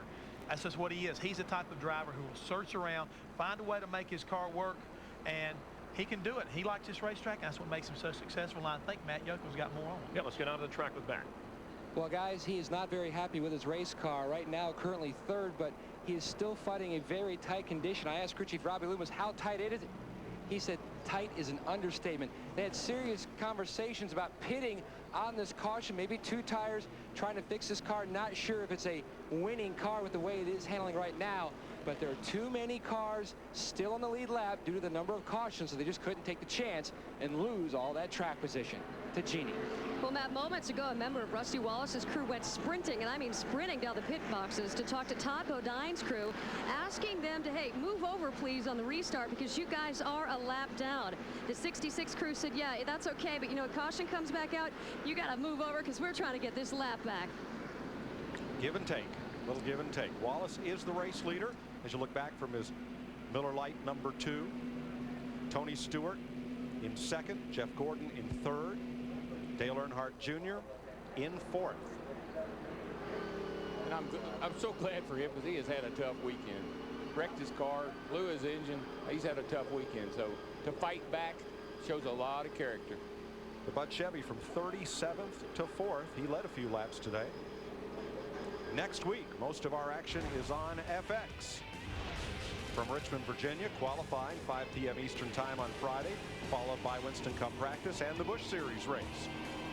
Then on Saturday, a special edition of NASCAR This Morning, Saturday edition, and the Pontiac Excitement 400 on FX, 7:30 p.m. Your Saturday night date night with us on FX.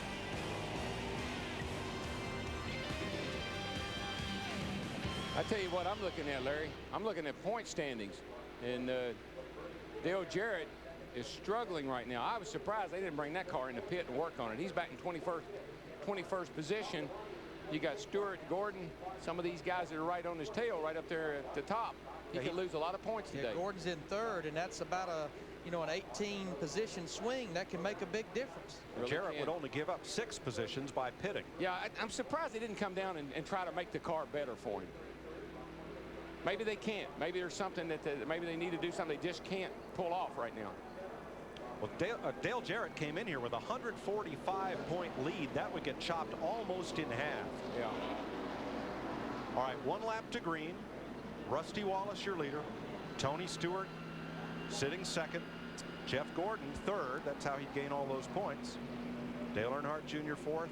Jeremy Mayfield fifth. And we've got 20 laps to go. We'll have what they call the 25-lap restart rule, which means it'll still be double file, but only lead lap cars will be to the outside. But we've got 27 cars on the lead lap. Yeah, Ricky Rudd, Robert Presley. What a day for Presley. It's good news for the leaders because you're not going to have that many lap cars down on the inside that can take your line away getting in the corner. A good restart here would be real critical. Put up on Steve Park. He is one of those. Actually, 27 lead lap cars. Going to send them back out. Here we go. If you think it's been good up to now, get ready for some real racing. This is the best it'll be all day. Right here. Number 2, the Miller Lite number 2 of Rusty Wallace, the Home Depot Pontiac for Stewart. There's 24, Jeff Gordon. He sits third. The Bud Chevy of Dale Earnhardt Jr. Jeremy Mayfield, last year's winner in the 12, Ricky Rudd in the 28. And then Robert Presley, that yellow 77, his last top 10 finish last June at Michigan, a 5th. And a very similar racetrack. Yep. So makes sense. The 90 car's back there too. He's in 12th place, and this is an incredible day for that team. They have struggled, missed races. They switched over to Yates Power. They got them a new consultant in Felipe Lopez, and they're up there in the top 15. And right behind him, struggled all day to get back on the lead lap, and did Kurt Busch. So here we go. 19 laps to go. We got some leaders, and we got some guys that want to be leaders. Todd Bodine in the 66. He lived up to his end of the deal. Jumped in behind Rusty Wallace. Remember, he's a lap down. But it's got a pretty good hot rod. I mean, he's been able to run fast all day. He just had incredibly bad luck in the pits. Got a battle for second. Jeff Gordon in the 24 car on the high side. Gordo's car's a little tight, but if he can get it up on the outside and get that high groove going, he could be safe. Here comes Junior to the bottom. Boy, look at Dale Jr. come up to the pack, to the front. Got that lap back and been on the move ever since. These 92,000 plus fans, they are loving it. Started 38 all the way up to third here with 18 laps to go. Took a provisional, took a backup car, and here he is. Jeremy Mayfield in that 12 car. Tony Stewart sliding backwards on this restart. He may have not gotten his tires cleaned off there. No, I think that's his problem. He lost a couple of spots there on the restart. I think he just wasn't ready. I didn't think he had his tires cleaned up enough. And what we mean, nobody changed tires. These tires are hot. They pick up debris and rubber on them. You have to get them cleaned off before they'll perform again. But boy, Rusty Wallace on the restart, he just jumps out there. These guys here are battling like crazy amongst themselves. Rusty's just driving away. That's a big lead in 1 lap, 2 laps after the restart. But again, you watch Todd Bodine, that second car there in your screen. He's a lap down, but he is hanging right there. The worst problem he's had all day long is when he had to come to the pit road. Yeah, his on-track performance has been stellar.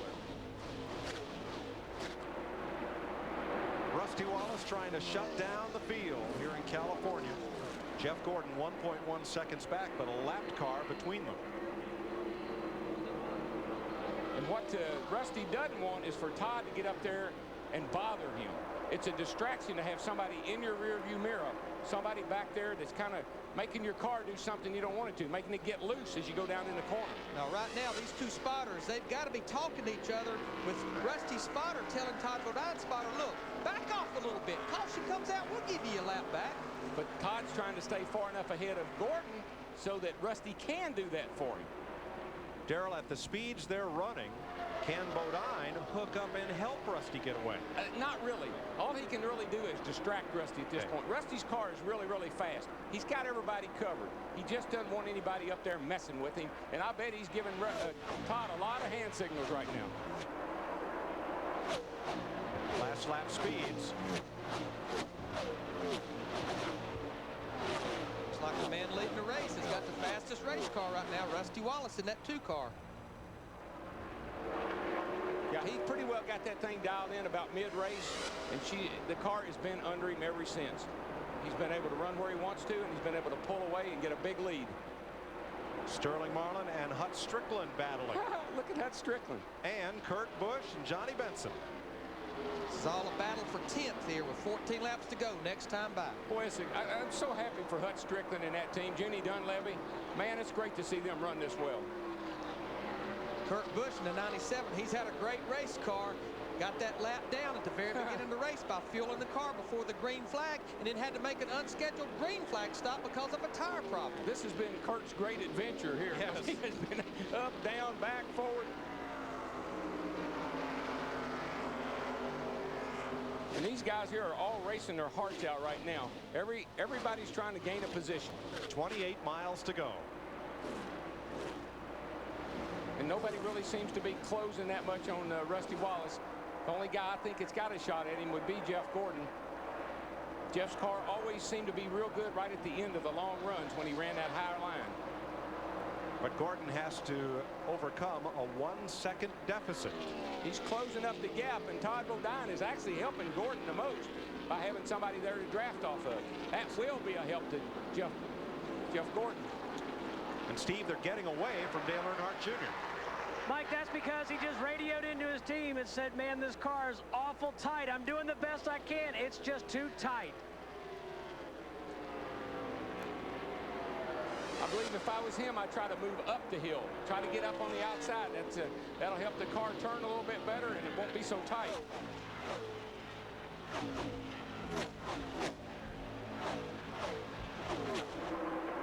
Of course, he's afraid to do a whole lot. We got Tony Stewart just breathing down his back there, but I believe if he'd take a higher line, that it would free the car up some. Darrell Jeff Gordon is catching Rusty Wallace. There's the real-time interval on Fox tracks. And there is a, like I said, there's a point in here where Todd Bodine is going to have to get out of the way because he's affecting Rusty and he's helping Jeff Gordon. Jeff Gordon, he's about a 1/10 of a second quicker each lap that we ran here the last few laps. Boy, he's using up every inch of the racetrack. When he got off the turn 4. He about run out of racetrack in turn 4. That's it. He's right up against that outside wall. His car's tight, but he's trying to make the most of it. 22 miles to go.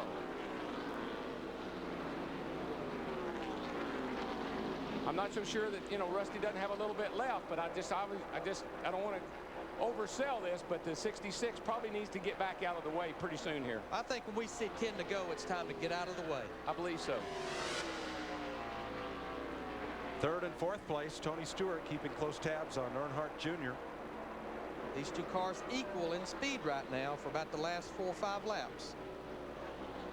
And it'll be 10 laps to go. 10 to go. Right here. Point leader Dale Jarrett continues to drop back. He is 26th and will give up almost half of the Winston Cup point lead he came here with. Man behind him, Jeff Gordon at 24. He's in second. That's a big swing. This is the first race this year that I can think of where that car has not been competitive, and today it just hadn't been there for him. Here comes Stewart. Stewart going after Earnhardt Jr. for third place. They changed kind of lines there. Junior went high. Tony's already hanging around the bottom. You heard Junior saying his car was a little tight. That high line will pay off for him if he can get back to the gas quick enough. 9 laps to go this time. Jeff Gordon continues to whittle away at Rusty Wallace's lead. It's now 0.6 of a second as we watch the battle for third.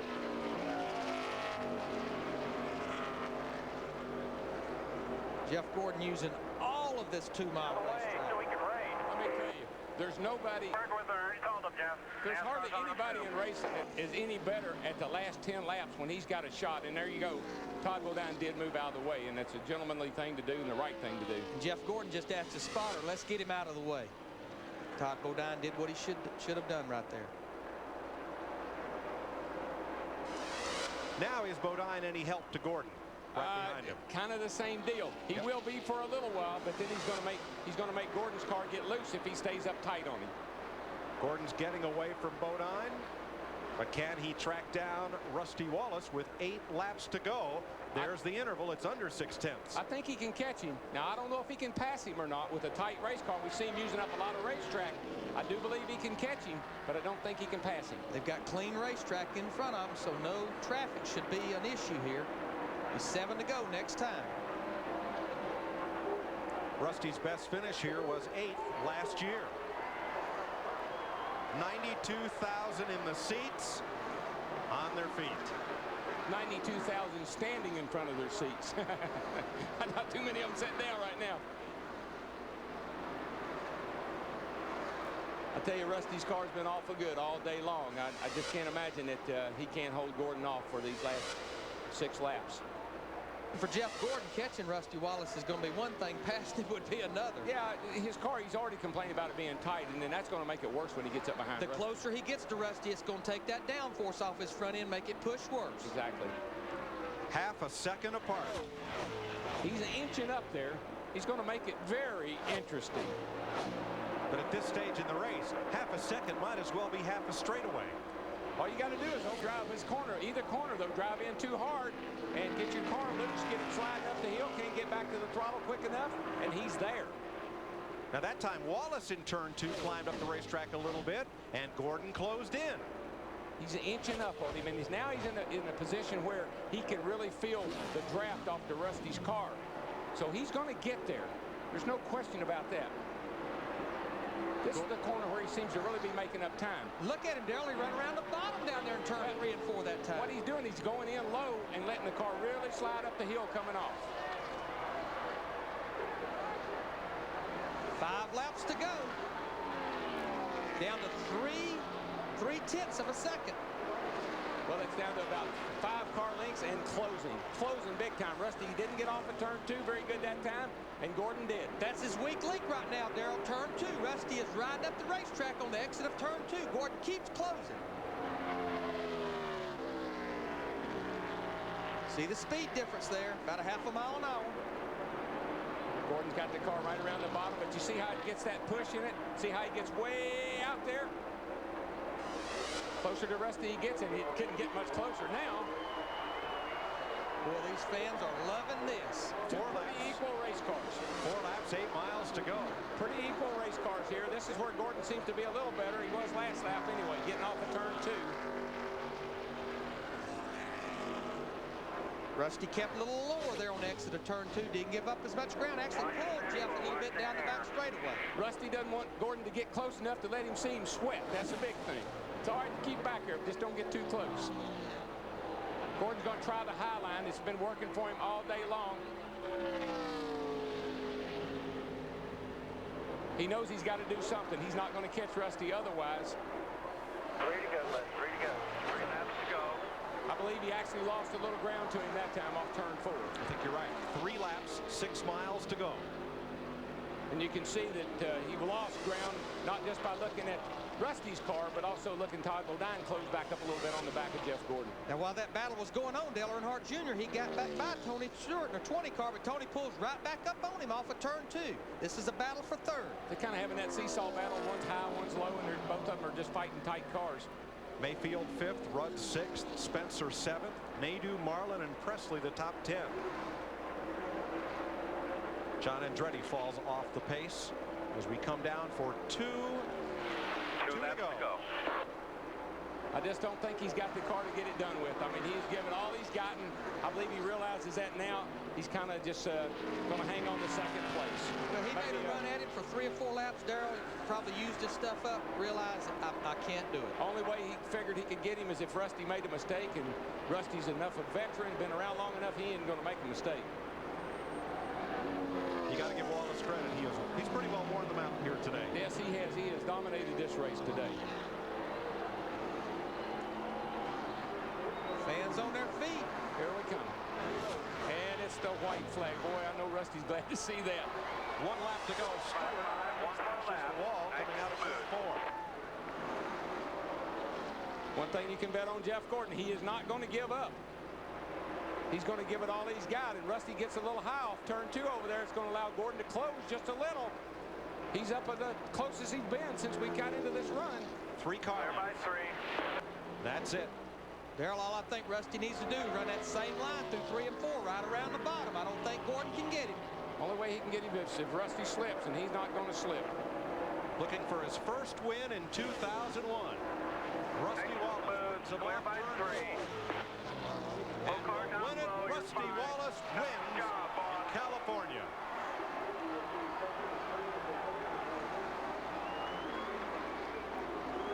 .27 cars finishing on. Good job, everybody. Great team effort. Way to kick ass there, RSW. Rusty's last win was Bristol in August of 2000, 21 races ago. And that's a long dry spell for that team, because that is one of the best teams in racing right there, one of the best funded teams and one of the best drivers in the sport. It's his 24th Super Speedway win and his 54th Winston Cup victory. It comes in his 536th career start. 3rd at Daytona, his best finish up until today. Jeannie? Robin, you guys start the day. The car is a little bit loose. Minor adjustments. How dialed in did you have this car? It was pretty good after about halfway. I mean, Rusty, he's just great with the chassis, and you know, he picked it apart and got the best out of it. It wasn't perfect, but it was probably better than most right now. I just want to thank the guys at the shop. Larry and the guys at the engine room did a great job.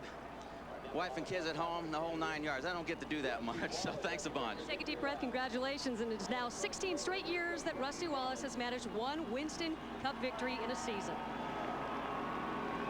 Well, let's see if how he does on his donuts here. He's going to give a few. Look at the crewman has walked out to Rusty, and he's got an Earnhardt flag. Oh, cool.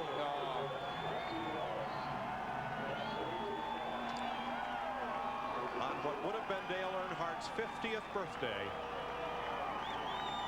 his old buddy and adversary, Rusty Wallace, will take that flag to victory lane.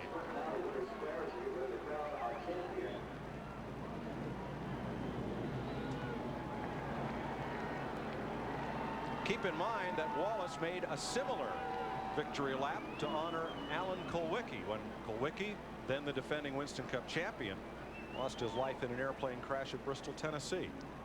Well, these guys, they raced each other hard, they respected each other, and they was great friends.